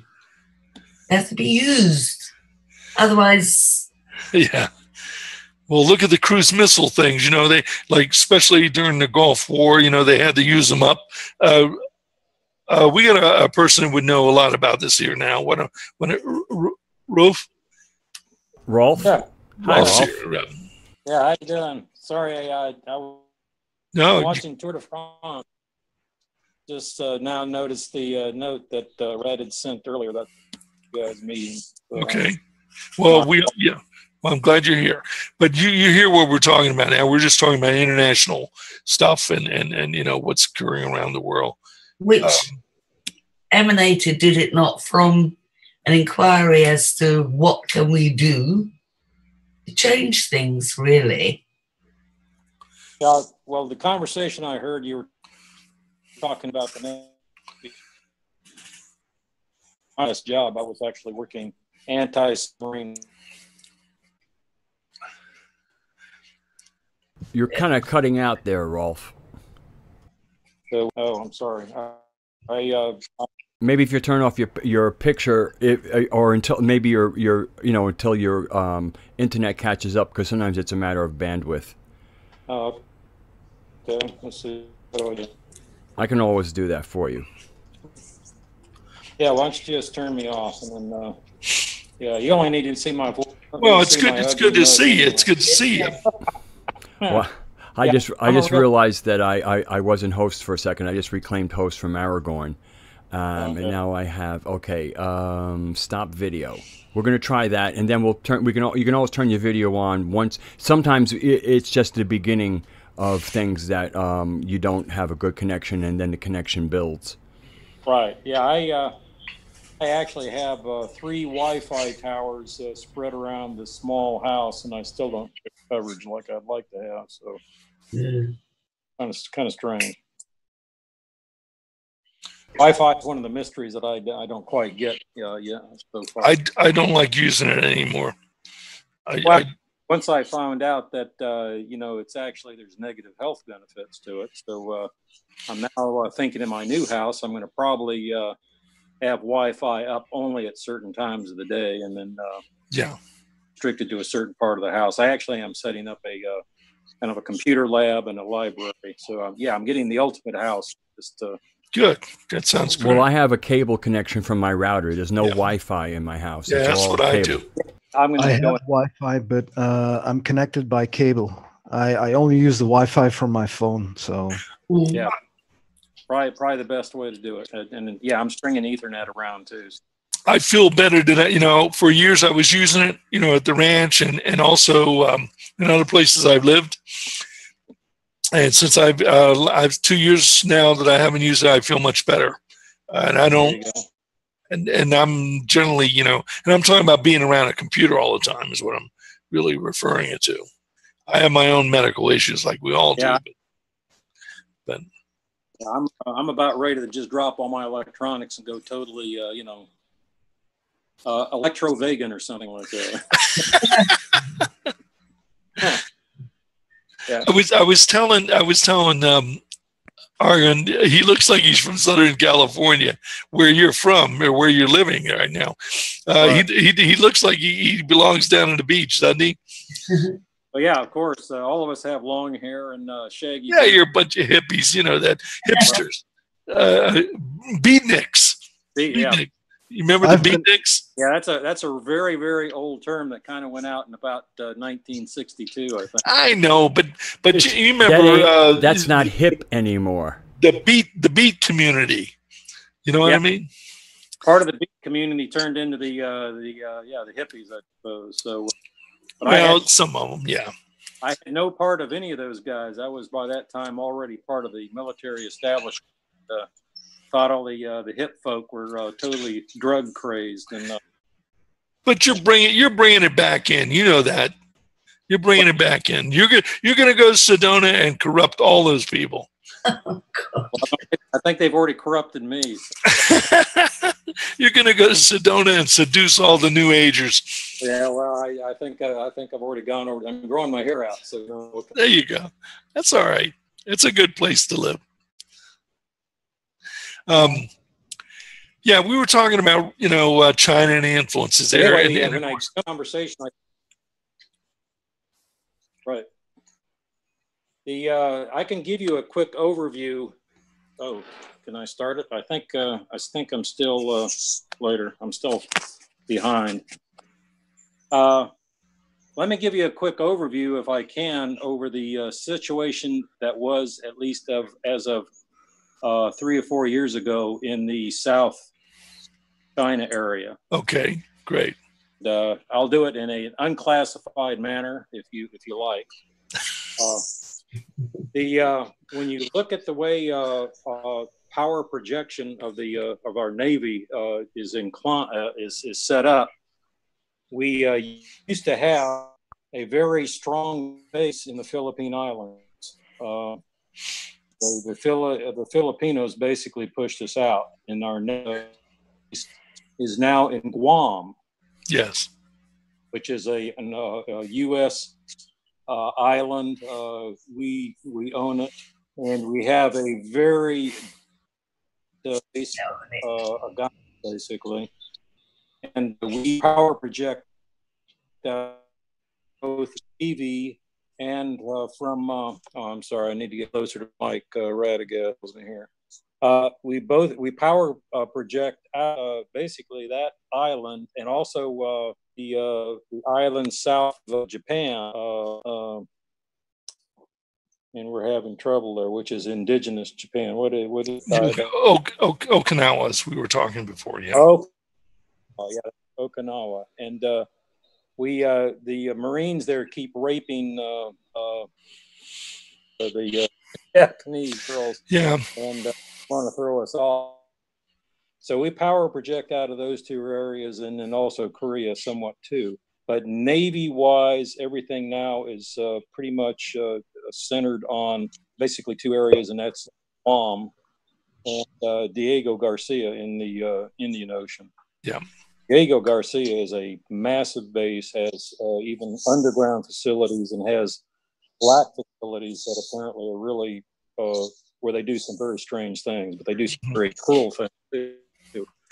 But so we power project, and then when you look at the way the islands are, there's actually two island chains that we're actually behind. The Marianas is the outer island chain, and there's an inner island chain that's Taiwan going down to Malaysia and down that way, and you have the South China Sea, and there's a huge issue going on with China projecting power down into the South China with all the islands in there.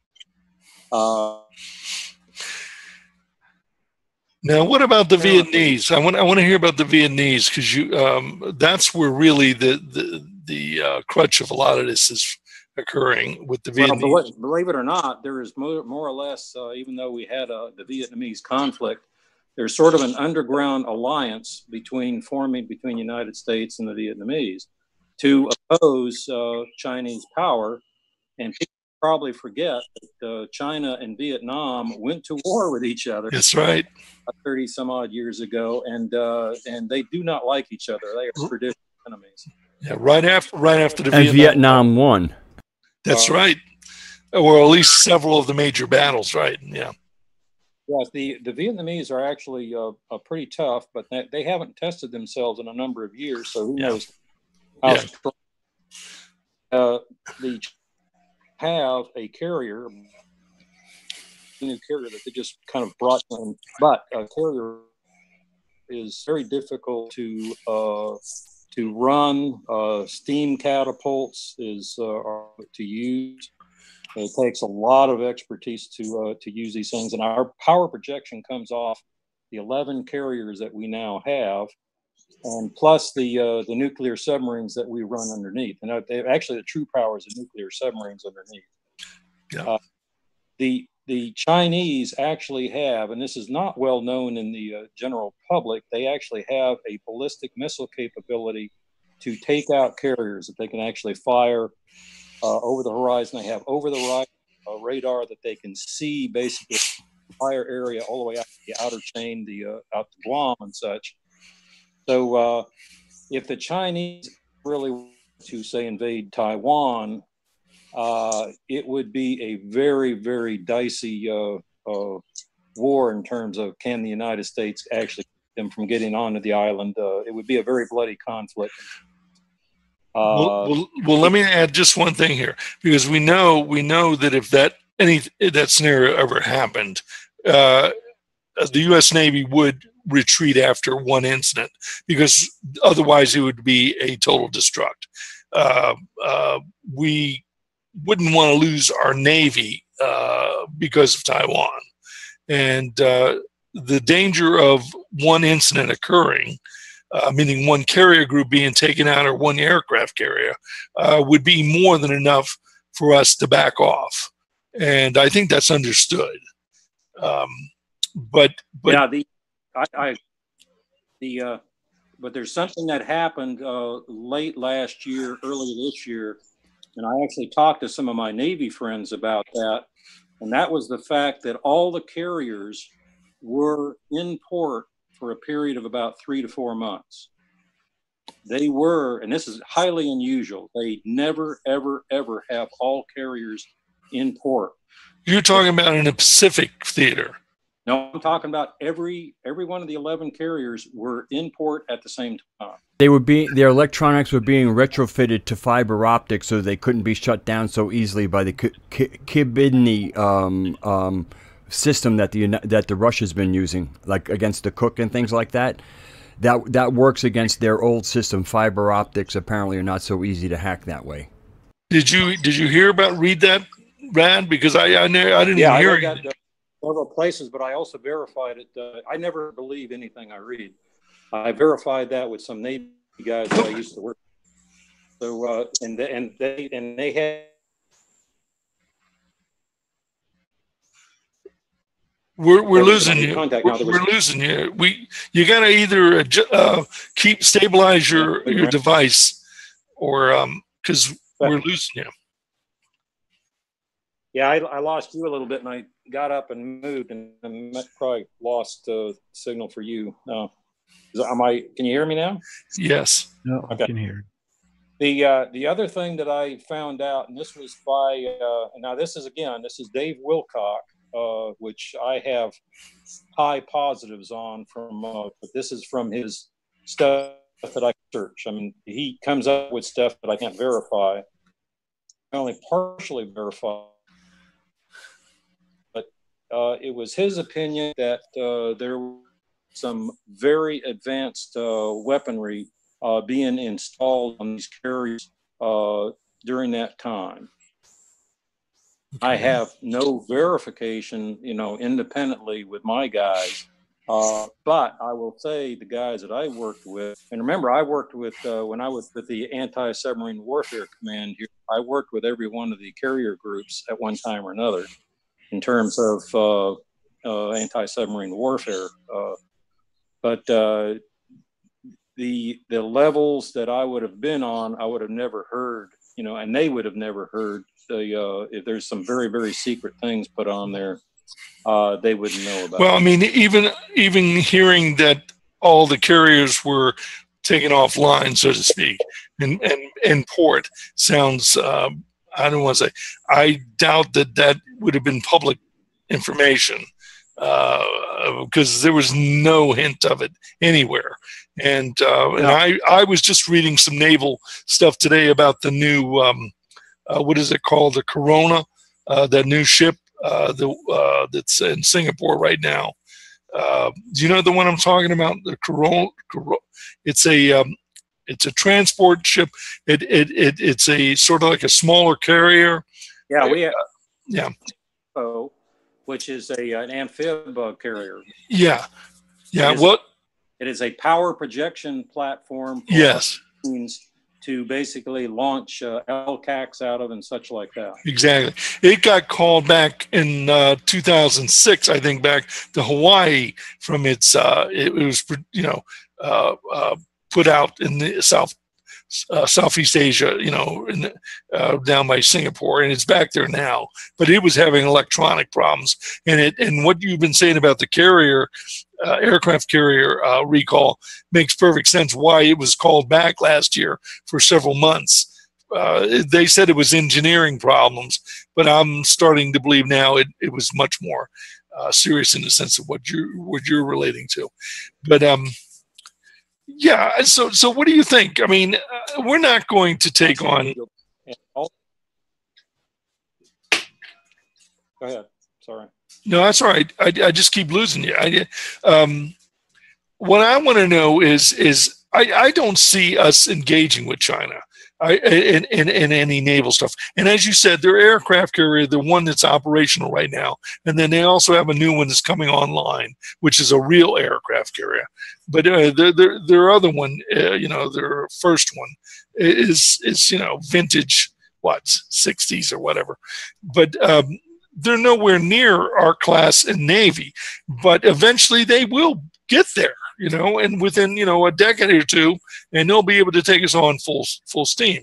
But being that they're so, they are a power base in that region, and they can project from their own country out, which is very, very threatening to us. So I don't see the U.S. necessarily trying to take them on. But I do see us trying to, probe them and keep, doing what we've been doing, which is testing their, their defenses, if not their abilities.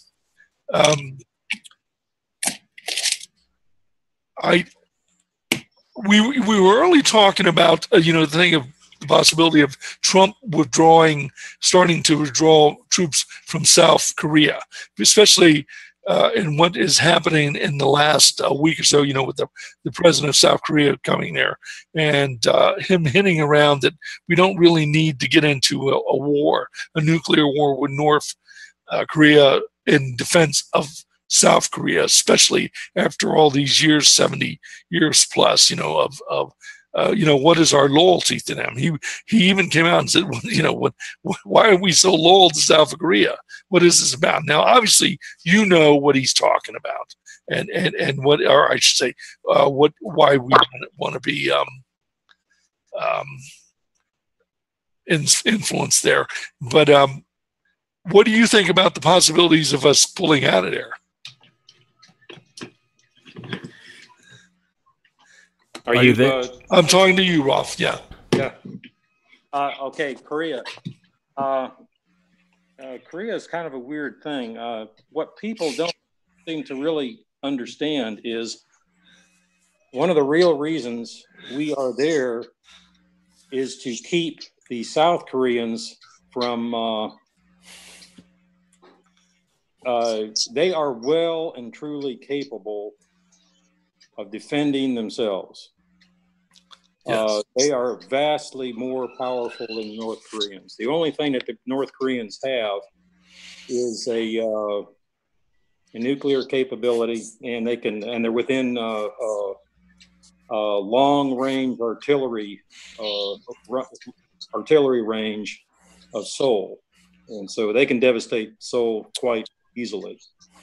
But my Black World readings leads me to believe that North Korea is actually a client state of the United States, and it's another dialectic that we have established. The real reason, I believe, is to prevent reunification of Korea, because that's what the people want. Yeah, I suspect, but I have been on the Korea Peninsula. I have been there in Seoul. I have talked to a bunch of people, and my sense was when I was there, and we were doing exercises there, was the military is extremely capable, and we don't really need to be there because they are strong enough to stand on their own. And so I do think there's something to the point of we're there to keep them from unifying,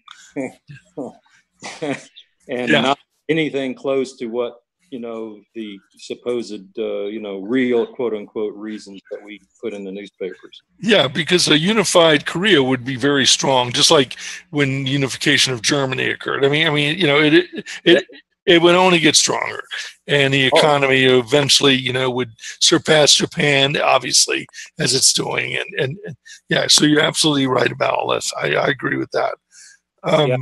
So I do think so. When I dropped off, I'm sorry, I've actually gone downstairs. I hope I'm not driving my wife crazy. But now closer to my Wi-Fi tower, so hopefully the signal will be much better. Yeah, so I mean, this whole Asian thing is right now quiet, but I found the interesting thing what you said about the North Korea agent. When you say being part of a, do you think it's from the top, or do you think there's influences, just within the military? I mean, I can't see it being one or the other. I think it's going to be the whole thing. Right. Well, right now, I will say that I think things have changed. I think in past, certainly when I was, working with these guys, I certainly through the President W's years, the military basically did the beck and bidding of the top leaders. Okay. I do think now that there is an underground fight, which we don't see, certainly in the mainstream news. There is a, and I mean, I've kind of independently verified these deep underground bases, which was so much fantasy and kind of rumored and stuff like that. I've pretty much determined they are real. Where are you talking about? What bases? In Korea? No, I'm talking about here in the United States. Oh, okay. No, but what you're saying makes sense about in the past with Korea having the what do you say, double money being filtered in, through the military, the head of the military complex there, and but with the new president, the young president in there, there's obviously he's been killing some top leaders and taking people out, and so I think you what you're saying could make perfect sense, that there is a struggle right now between the military as well as the president, and that's why things have gotten so dicey. Well, I think there's actually several factions in the military right now. We like to think that and this is me when I was on the joint staff, we got into money fights, and the bad guys, the real bad guys were the guys that were taking our money away, not the Russians over there. The Russians were just the boogeyman we put up to get the money, right? Mm. But it's I think it's even worse now. I think there is actually internecine warfare among the services, and it has broken out. I think it's going on out in space. I think we do have a secret space program, and we have an Air Force secret space program. We have a naval secret space program. They are different than each other. Right. The Army seems not to be that involved, and the Marine Corps, if you call it another service, it always does what the Navy does. That's right. Right. So but there are at least two service oriented, and they seem to actually get into what amounts to fratricide, which is a very ugly term that nobody ever wants to talk about. But, we on several analysis projects got into it, and we were always thrown out of the room. But I think we are actually, that is going on. There is a civil war in the military going on, and we have if you would call them the white hats, are slowly taking over. They are actually throwing, I mentioned these underground and deep underground bases. We've had a bunch of those underground bases have been taken over bad guys, if you will, deep state bad, have been thrown out, and so you have an unclear situation, you know, on who exactly is winning. But I do think the white hats are winning, and it kind of, you know, leaks into the real world, if you will, and hopefully we don't get into a you know World War III situation before, you know, this stuff gets resolved. And I think Putin knows this stuff. I think the Chinese guys know this stuff. Probably the only thing that keeps them from really doing anything is the fact that maybe we could launch nukes. Although, as I mentioned on the forum, we've had nukes shut down by ETs numerous times, and I did verify that stuff. So somebody in you know, overall control, if you want to say that there is somebody in overall control, at least keeps us from blowing up this planet. And I do think here in the fact in this solar system, we had entities that blew up, you know, Tiamat, you know, whatever you want to call that planet between Jupiter and Mars. You know, we are forebears. I think we're genetic, you know, follow-ons to these guys. We blew up one planet. I don't think we're going to be given another chance to blow up another planet, because I think in the large scheme of things, planets are extremely important. And, you know, when the fleas get into a fight and then kill the animal that they're living on, you know, the planet, I don't think that's thought of as too well. And I think I think there's very deep karmic shit that results. So, and I think we've been negated, and I don't think we can get into a third world war. I think that will just not happen, because we are just not considered to be grown up enough, responsible enough, whatever, to have free will to really finish that stuff off. I mean, we will be stopped to do that. Well, Aragorn was talking about that as well earlier. You know, that the perpetuation of war, the way it is not to do it in a world war scenario. It's no money in that for them. They like, you know, the chaos that they're creating now, and they can, you know, keep wars going on, you know, throughout the globe. Well, selling weapons, you notice all the weaponry sales that have jumped up in the mainstream news lately. We're starting to really sell some, you know, some weaponry around, and you know, that's a big I agree. I mean, I've read this stuff about the, you know, Georgia Guidestones and how they want to get rid of 90% of us and all this stuff. And I'm sitting there going, kind of scratching my head and say, okay, yeah, I see it. But why, if there's so much money with so many people involved, why get rid of 90% of the guys that's going to buy and sell stuff to each other? I mean, it kind of, to me, does not make sense unless you really want to knock everybody down, and there's some ultimate objective that I don't quite understand yet, you know. I mean, there is something going on. The Air Force is kind of has dominionist or dispensationalist. It's kind of like an you know, a Revelation or Armageddon kind of cult. And so the Air Force are the loose cannons. The Navy is trying to keep things sane. The Air Force is really a dangerous branch of the United States. Well, I have worked with all the services, and we had a kind of a saying: dumb, devious, and defiant, and describing the three services. The Army being dumb, the Air Force being devious, and the Navy being defiant. And I have worked with flag officers in all three services, and I will tell you, the most devious people you will ever want to find are going to be Air Force generals. And but again, the defiant guys are the Navy guys, because they are king on their own ships. Yeah, they have power of life and death over people.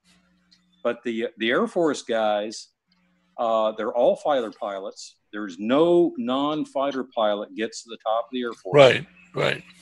And every one of those fighter pilots, like an organized motorcycle gang. Yeah. And they're really kind of all out for themselves. They are kind of, very, me oriented. And I've worked with a lot of fighter pilots, and they're very, macho. I'm the best guy flying, and they're all this way. And they do get along, but it's kind of like it's kind of like a bunch of cats. The cats sort of more or less kind of get along, but they really don't like it. So it's pretty much been that way since the Army basically, the Army Air Force turned into the Air Force. It's been that way from the start, really. Well, and you probably remember who was the Army general, Billy Mitchell, right? Who showed that you could take out carriers by bombing them, and this was an extreme no-no. But he was basically showing that air power was extremely powerful. And then, when the split was made, you had this, and the Air Force guys, and I was on the Joint Staff.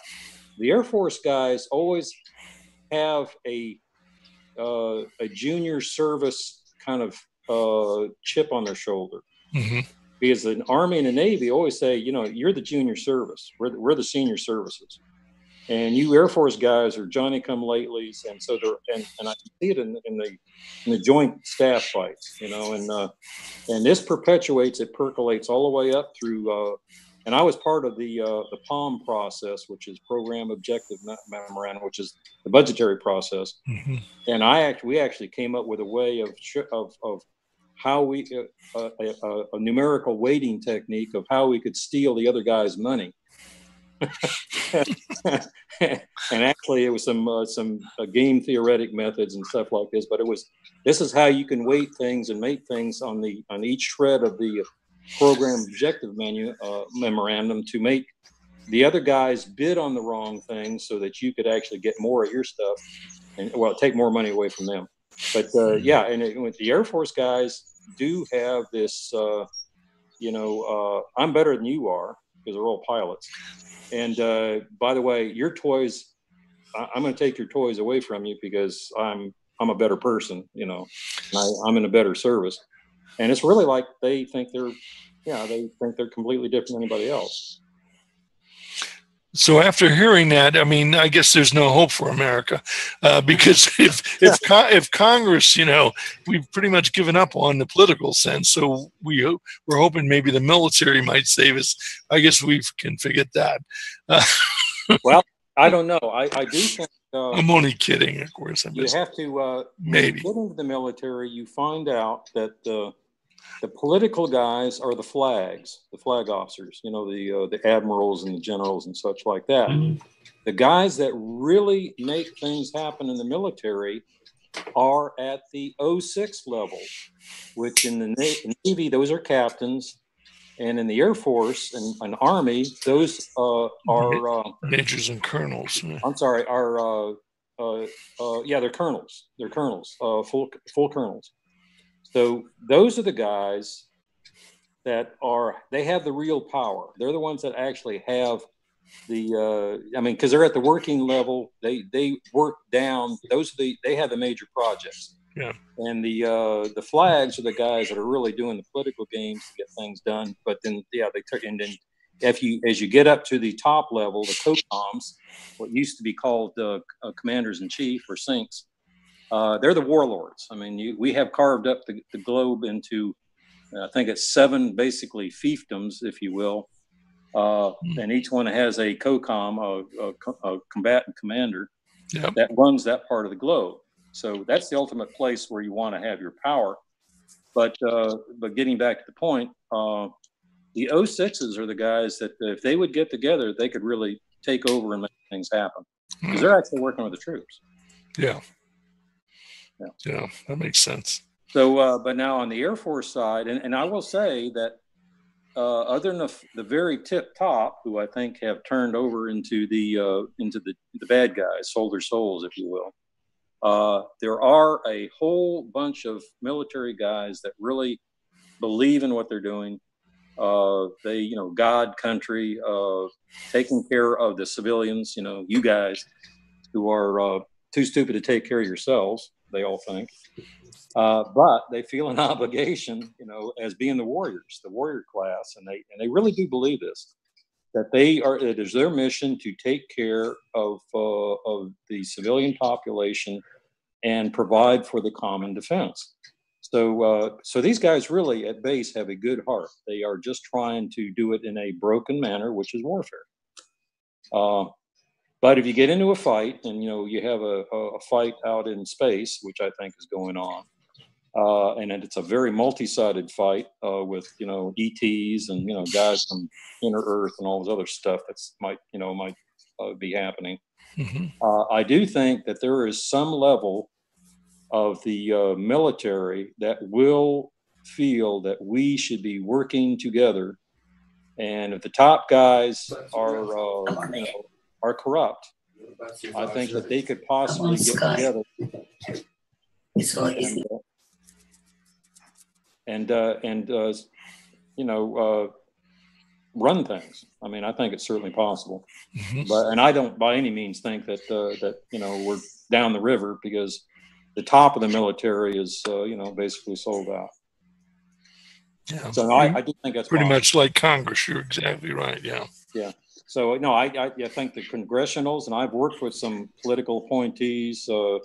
I haven't been over to working on any of the staffs, but when I was in Washington, I did work with a lot of, and all the political appointees I thought they were all corrupt. I thought they all had bad agendas.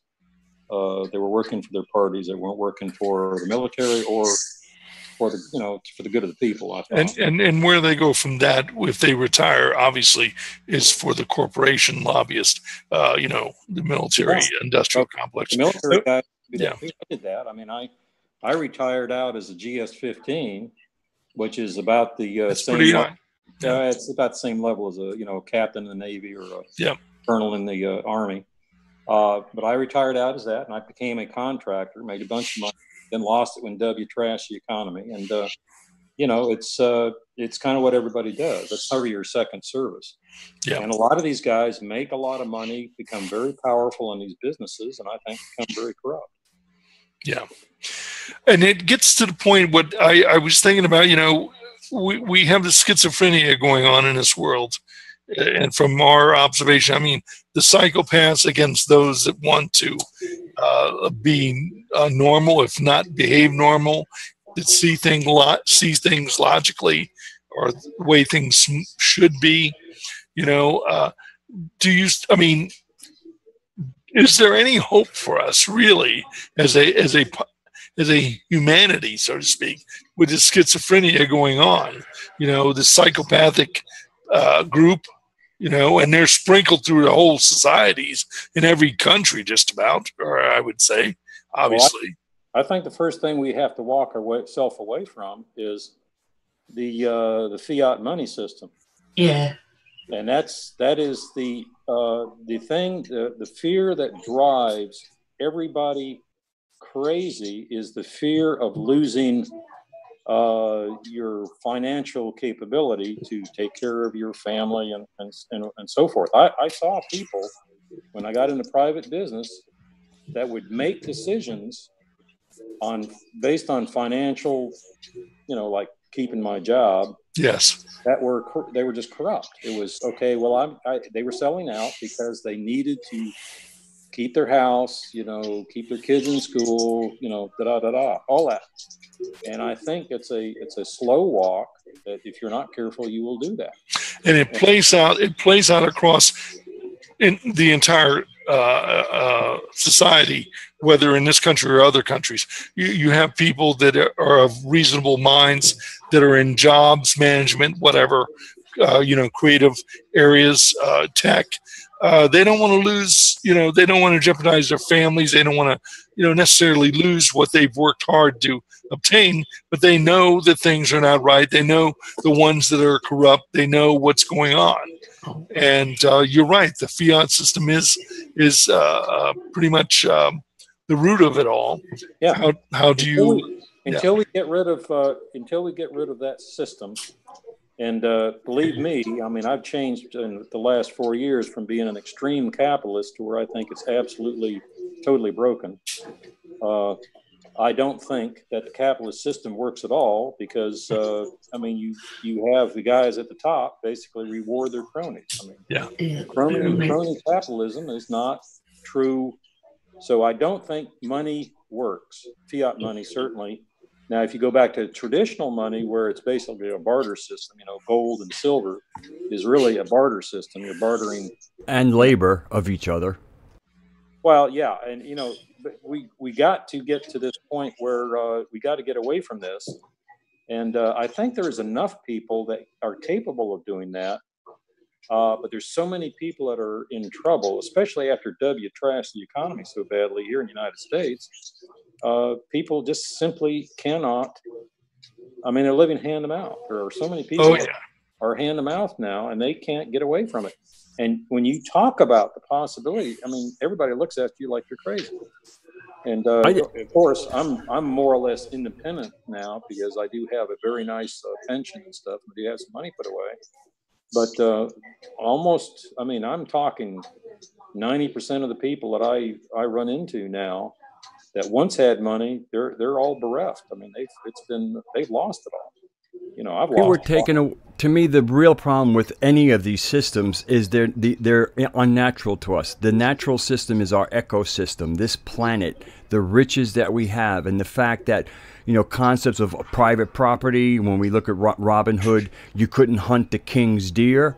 You know, Right. so that it's basically the king system overrode the natural ecosystem that we live in, and we part of the way we get ourselves out of this is realize what is natural for us. And as long as we're still talking about all these unnatural systems and don't even understand what is natural for us, we are lost. And and it is that being lost that keeps us discussing their systems rather than our system, and where do we come from and where do we need to get back to. Yeah, I agree, and you know, I've listened to this Ubuntu system that I'm sorry who the gentleman was that was. No, Michael Tellinger stole that from the people. I mean, again, he's taking a system that is actually a natural system. Ubuntu. And so he's kind of doing what he did to Credo Mutwa. He's taking somebody's other, native stuff, right, putting it into a book and calling it his own, and all he is an appropriator. Yeah. I kind of differ in a little bit. I don't worry about so much where it came from. I just want to get there, and I'm not really too much worried about the credit and all this. And I know the scientific world are all about credit. It's unfortunate, but I think we need to try to figure out how do we move in that direction. The problem is that it's very hard to convince anyone because it's everyone's been indoctrinated from early childhood on to accept this system as the only valuable system. And I've tried reasoning with people and proposing moving away from a money-based system and from an artificial scarcity-based system to doing things naturally, the way that based upon kindness, based upon humanitarianism, and it just doesn't fly. They won't accept it. I've been stigmatized for that, for even proposing the thing in the first place. You have to be very careful, I think, whenever you propose things. And I have, my alternate world ideas, that I've more or less proven to myself, I guess. I can't convince my wife a lot of the things are true, and a lot of the things I got from her. I mean, she's the one that I saw paranormal capabilities and such. I don't have a chance with a guy on the street trying to convince him on anything that is. I mean, I might get a small piece. I might evidence like 9/11 was not real, and you can see the smoking guns and such like that. But I mean, short of doing something like that, I don't see how you can get these guys to move. And if you talk about a major move, a total economic revolution like going to an Ubuntu system, here in the United States, absolutely. They reject that out of hand. They have been totally indoctrinated that capitalism is absolutely a good system. There's virtually no socialists, true socialists, left in the United States. I mean, there's all gone.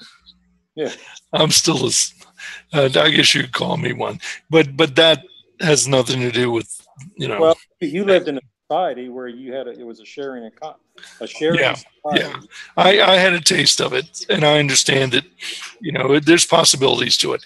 I don't necessarily believe it has to be any of those. You know, I mean, it has to be, as you were saying, it has to come from a community, though, a community-based caring system.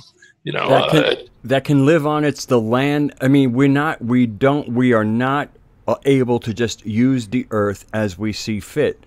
And, you know, and it's the corporations, it's the big boys that make us all the toys that are polluting our rivers.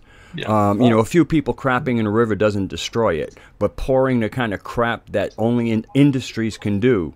And, you know, the kind of the lack of care for streams as they're now doing the coal thing again. I mean, it's one thing to remove coal, it's another thing to trash the streams, and there's no need for that, and that's just because it's inhuman. And I just want to say we're at 2 hours and 23 minutes. And we're getting to the point where maybe this will be unwatchable for some people. Well, I think we're at a good point now where we can project this into another gathering, another meetup, and we can take it from this point, discussing what you want to speak of, Rad, as well as what we should be speaking of. How can we, you know, go about changing some things, and what are our ideas? And I guess this would give all the participants an opportunity now to reflect on this in the next week or so, and whenever we get back together, whether it be next week or whenever, we can pick it up from this point. And from this, and we won't, you know, we can go right into this. We can bookmark it.